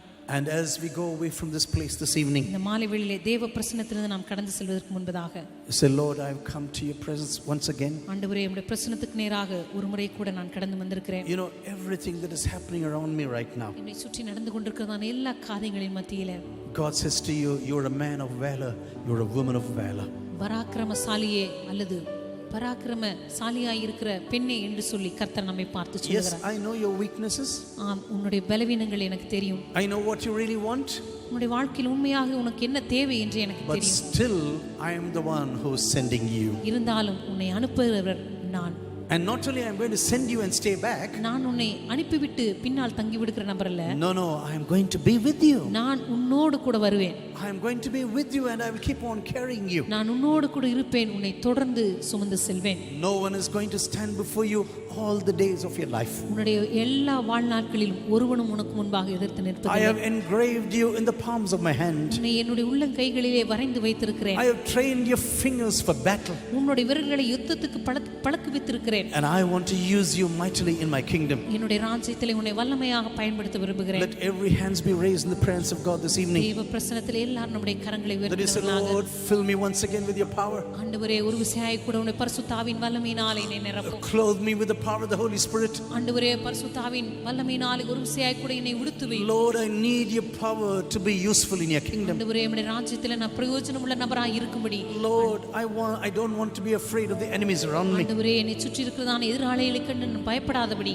I don't want to be scared about things happening around me. என்னை சுற்றி இருக்கிறதான காரியங்களை கண்டு நான் பயப்படாதபடி. The threats around me should not put me down. ஆண்டவரே என்னை சுற்றி இருக்கிறதான பயமுறுத்தல்கள் என்னை கீழே தள்ளிவிடாதபடி. Lord, in the time of these tears, I'm going to march for you. ஆண்டவரே இந்த கண்ணீரின் மத்தியில் உம்மை நோக்கி நான் நடக்க போகிறேன். Lord, I'm going to sow and sow and sow in your kingdom. ஆண்டவரே உம்முடைய ராஜ்யத்திலே நான் விதைக்க போகிறேன். Lord, I am not going to retreat. ஆண்டவரே ஒருபோதும் நான் பின்வாங்க போவதில்லை. I will not do the favor of making Satan happy right now. ஆண்டவரே சாத்தானை சந்தோஷப்படுத்துகிற காரியத்தை நான் செய்ய மாட்டேன். No, I want you to be happy about me. இல்லை, என்னை குறித்து நீர் மகிழ நான் விரும்புகிறேன். Lord, you should be happy about ஆண்டவரே me. நீர் என்னை குறித்து சந்தோஷப்பட நான் And I விரும்புகிறேன். want to submit my life once again to you. ஆண்டவரே என்னுடைய வாழ்க்கையை உம்முடைய சமூகத்தில் ஒரு விசையாய் கூட அர்ப்பணிக்க If விரும்புகிறேன். this is your prayer, just raise your hands and keep on praying. இது உம்முடைய வாழ்க்கையின் ஜெபமாய் இருக்கும் என்று சொன்னால் உம்முடைய கைகளை உயர்த்தி தொடர்ந்து ஜெபித்துக் கொண்டிருங்கள். Lord, even in the time of tears, I want to keep on sowing. ஆண்டவரே என்னுடைய வாழ்க்கையின் கண்ணீரின் மத்தியிலும் நான் தொடர்ந்து விதைத்துக் கொண்டே இருக்க விரும்புகிறேன். Yes, times are hard for me. ஆண்டவரே இப்பொழுது இருக்கிறதான சூழ்நிலை மிக கடினமாய் இருக்கிறது. The enemies around me are too big now. ஆண்டவரே என்னை சுற்றி இருக்கிறதான எதிராளிகள் மிகவும் அதிகமாய் இருக்கிறார்கள். But still, I want to keep on trusting you. இருந்தாலும் உண்மையை நான் தொடர்ந்து நம்பிக்கொண்டிருக்க விரும்புகிறேன். I want to keep on trusting you. ஆண்டவரே தொடர்ந்து உண்மையை நான் நம்பிக்கொண்டிருக்க விரும்புகிறேன். I do not see the things what's going to happen in the future. எதிர்காலத்தில் வரப்போகிறதான காரியங்களை இப்பொழுது நான் பார்க்கவில்லை. But I trust you who knows my entire future. ஆனால் என்னுடைய முழு எதிர்காலத்தையும் அறிந்து வைத்திருக்கிறதான தேவனை உண்மை நான் நம்புகிறேன். I know the entire future of my life is in your hands. ஆண்டவரே என்னுடைய வாழ்வின் முழு எதிர்காலமும் உம்முடைய கரத்தில் இருக்கிறது என்று சொல்லி நான் அறிந்திருக்கிறேன். Lord, I know that you will never leave me or forsake me. ஆண்டவரே நீர் ஒருபோதும் என்னை கைவிடவும் என்னை விட்டு விலகவும் மாட்டீர் என்று நான் அறிந்திருக்கிறேன். Lord, you are a God of grace and you are a God of truthfulness. ஆண்டவரே நீர் கிருபையும் சத்தியமும் நிறைந்த தேவனாய் இருக்கிறீர். Lord, you are a God of truth and love and mercy. ஆண்டவரே நீர் அன்பும் இரக்கமும் கிருபையும் நிறைந்த தேவனாய் இருக்கிறீர். I want to put my trust upon you. ஆண்டவரே என்னுடைய நம்பிக்கை உம்மை மீது நான் வைக்க விரும்புகிறேன். Just open your mouth and keep on praying. உம்முடைய வாய்களை திறந்து தொடர்ந்து ஜெபித்துக் கொண்டே இருங்கள். If this is your prayer, put up your right hands and I want to pray for you. இது உங்களுடைய ஜெபமாய் இருக்கும் என்று சொன்னால் உங்களுடைய வலது கரத்தை உயர்த்துங்கள். உங்களுக்காக நான் And ஜெபிக்க I really want to விரும்புகிறேன். pray for you that God really touches you right now. கர்த்தர் உண்மையாகவே உங்களை தொடும்படியாக நான் ஜெபிக்க போகிறேன். That God, the anointing of God really comes upon you in a powerful way. உங்களுடைய அபிஷேகமான உங்களுடைய வாழ்க்கையின் மீது வல்லமையாய் கடந்து வரும்படியாக. The Holy Spirit really encourages you. பரிசுத்த ஆவியானவர் உண்மையாகவே உங்களை உற்சாகப்படுத்தும்படியாக. That the fire of God comes upon you. கர்த்தருடைய பரிசுத்த ஆவியானவருடைய அக்கினி உங்களை தொடும்படியாக. That you are clothed from on high right now. உன்னதத்திலிருந்து வருகிறதான பலத்தினால் நீங்கள் தரிப்பிக்கப்படும்படியாக. Oh, with this power that you're able to walk to the challenges of this life. இந்த உன்னதத்திலிருந்து வருகிறதான பலத்தினால உங்களுடைய வாழ்க்கையில காணப்படுகிற சவால்களின் வழியாக உங்களால் நடக்க முடியும். Just keep on praying. Just keep on praying. தொடர்ந்து ஜெபித்துக் கொண்டே இருங்கள்.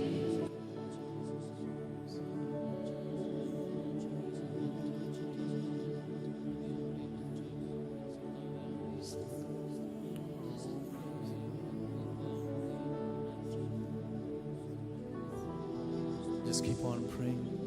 தொடர்ந்து ஜெபித்துக் கொண்டே இருக்கலாம்.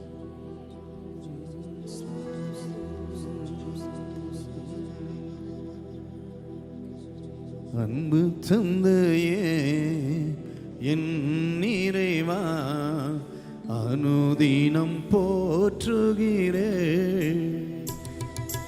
அன்பு தந்தையே என் நிறைவா அனுதினம் போற்றுகிறே. நீரெல்லாம் எனக்கு வாழ்வு இல்லை, நீரெல்லாம் வேறு வழியும் இல்லை. நீரெல்லாம் எனக்கு வாழ்வு இல்லை, நீரெல்லாம் வேறு வழியும் இல்லை. அன்பு தந்தையே என் நிறைவா அனுதினம் போற்றுகிறே. அன்பு தந்தையே என் நிறைவா அனுதினம் போற்றுகிறே. அநாதி ஸ்நேகத்தால் அன்பு கூர்ந்தீர், காருண்யத்தால் என்னை இழுத்துக் கொண்டீர். அநாதி ஸ்நேகத்தால் அன்பு கூர்ந்தீர், காருண்யத்தால் என்னை இழுத்துக் கொண்டீர். முடிவு வரையும் அன்பு கூர்ந்ததால் சிலுவையில் எனக்காக பலியானீரே. முடிவு வரையும் அன்பு கூர்ந்ததால் சிலுவையில் எனக்காக பலியானீரே. அன்பு தந்தையே என் நிறைவா அனுதினம் போற்றுகிறே. அன்பு தந்தையே என் நிறைவா அனுதினம் போற்றுகிறே. எனது பலவீனம் ஏற்றுக்கொண்டு பலவானாய் என்னை மாற்றினீரே. எனது பலவீனம் ஏற்றுக்கொண்டு பலவானாய் என்னை மாற்றினீரே. உம்மாலே சேனைக்குள் பாய்ந்து சென்றிட உன்னத ஆவியை பொழிந்தீரையா. உம்மாலே சேனைக்குள் பாய்ந்து சென்றிட உன்னத ஆவியை பொழிந்தீரையா. அன்பு தந்தையே என் நிறைவா அனுதினம் போற்றுகிறே. அன்பு தந்தையே என் நிறைவா அனுதினம் போற்றுகிறே. உமது காயத்தால் என் நோய்களை சுகமாக்கி என்னை மீட்டுக் கொண்டீர். உமது காயத்தால் என் நோய்களை சுகமாக்கி என்னை மீட்டுக் கொண்டீர். உலகின் ஒளியே உத்தம துணையே உம்மை துதித்து தினம் பாடுவேன். உலகின் ஒளியே உத்தம துணையே உம்மை துதித்து தினம் பாடுவேன். அன்பு தந்தையே என் நிறைவா அனுதினம் போற்றுகிறே. அன்பு தந்தையே என் நிறைவா அனுதினம் போற்றுகிறே. நீரெல்லாம் எனக்கு வாழ்வு இல்லை, நீரெல்லாம் வேறு வழியும் இல்லை. நீரெல்லாம் எனக்கு வாழ்வு இல்லை, நீரெல்லாம் வேறு வழியும் இல்லை. அன்பு தந்தையே என் நிறைவா அனுதினம் போற்றுகிறே. அன்பு தந்தையே என் நிறைவா அனுதினம் போற்றுகிறே.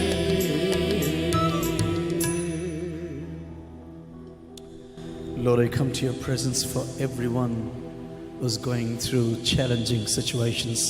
ஆண்டவரே தங்களுடைய வாழ்க்கையில சவாலான சூழ்நிலை மத்தியில கடந்து சென்று கொண்டிருக்கிறதான ஒவ்வொருவருக்காக நான் ஜெபிக்கிறேன். Lord, when we are surrounded by enemies, ஆண்டவரே எங்களுடைய வாழ்க்கையில சத்துருக்கள் எங்களை சூழும் பொழுது, when there are challenges all around, ஆண்டவரே எங்களை சுற்றிலும் சவால்கள் இருக்கும் பொழுது, Lord, help us to run back to your presence once again. இயேசுவே உம்முடைய பிரசன்னத்துக்கு நேராக மறுபடியும் ஒரு விசையாய் கூட ஓடி வர எங்களுக்கு உதவி செய்தரலாம். Help us to be really active continuously in your kingdom. ஆண்டவரே தொடர்ந்து உம்முடைய ராஜ்யத்திலே செயல்படுகிறவர்களாய் இருக்க எங்களுக்கு உதவி செய்தரலாம். Lord, all glory and honor belongs to you alone. ஆண்டவரே எல்லா கனமும் மகிமையும் உமக்கு மாத்திரமே உரியது. But even in such a difficult situation, ஆண்டவரே இப்படிப்பட்ட கடினமான சூழ்நிலை மத்தியிலும் கூட, Lord, we just want to seek your face this evening. ஆண்டவரே உம்முடைய முகத்தை இந்த மாலை வேளையில நாங்கள் தேட விரும்புகிறோம். I pray for my brothers and sisters who are going through such a situation. ஆண்டவரே இப்படிப்பட்ட சூழ்நிலையின் வழியாய் கடந்து சென்று கொண்டிருக்கிறதான என்னுடைய சகோதர சகோதரிகளுக்காக நான் ஜெபிக்கிறேன். I pray for those who are facing challenging circumstances. ஆண்டவரே தங்களுடைய வாழ்க்கையிலே சவாலான சூழ்நிலைகளை எதிர்கொண்டிருக்கிற ஒவ்வொருவருக்காக நான் ஜெபிக்கிறேன். Lord, I pray that you come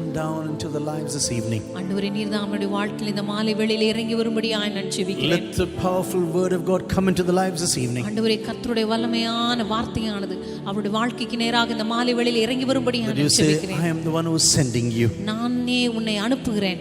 I am not only sending you, நான் உன்னை அனுப்புவது மாத்திரமல்ல, I am going to be with you. நான் உன்னோடு கூட இருக்க போகிறேன். I will never leave you nor forsake you. நான் உன்னை விட்டு விலகுவதும் இல்லை, உன்னை கைவிடுவதும் இல்லை. No one is going to pluck you out of my hands. என்னுடைய கரங்களிலிருந்து ஒருவனும் உன்னை பறித்துக் கொள்வதில்லை. Even if mountains are moved, மலைகள் நகர்ந்து போனாலும் my grace will never leave you. என்னுடைய கிருபை உன்னை விட்டு My விலகுவதில்லை. grace will never leave you. என்னுடைய கிருபையானது ஒருபோதும் உன்னுடைய வாழ்க்கை விட்டு Even விலகுவதில்லை. if people leave you who you think are mountains in your life, உன்னுடைய வாழ்க்கையிலே மலைகளைப் போல நீ நம்பிக்கொண்டிருந்த மனிதர்கள் உன்னை விட்டு போனாலும் my grace will never leave you. என்னுடைய கிருபையானது ஒருபோதும் உன்னுடைய வாழ்க்கையை விட்டு விலகுவதில்லை. At the end of the service, இந்த ஆராதனையுடைய முடிவிலே we are going to pray the Lord's prayer to his disciples in Tamil.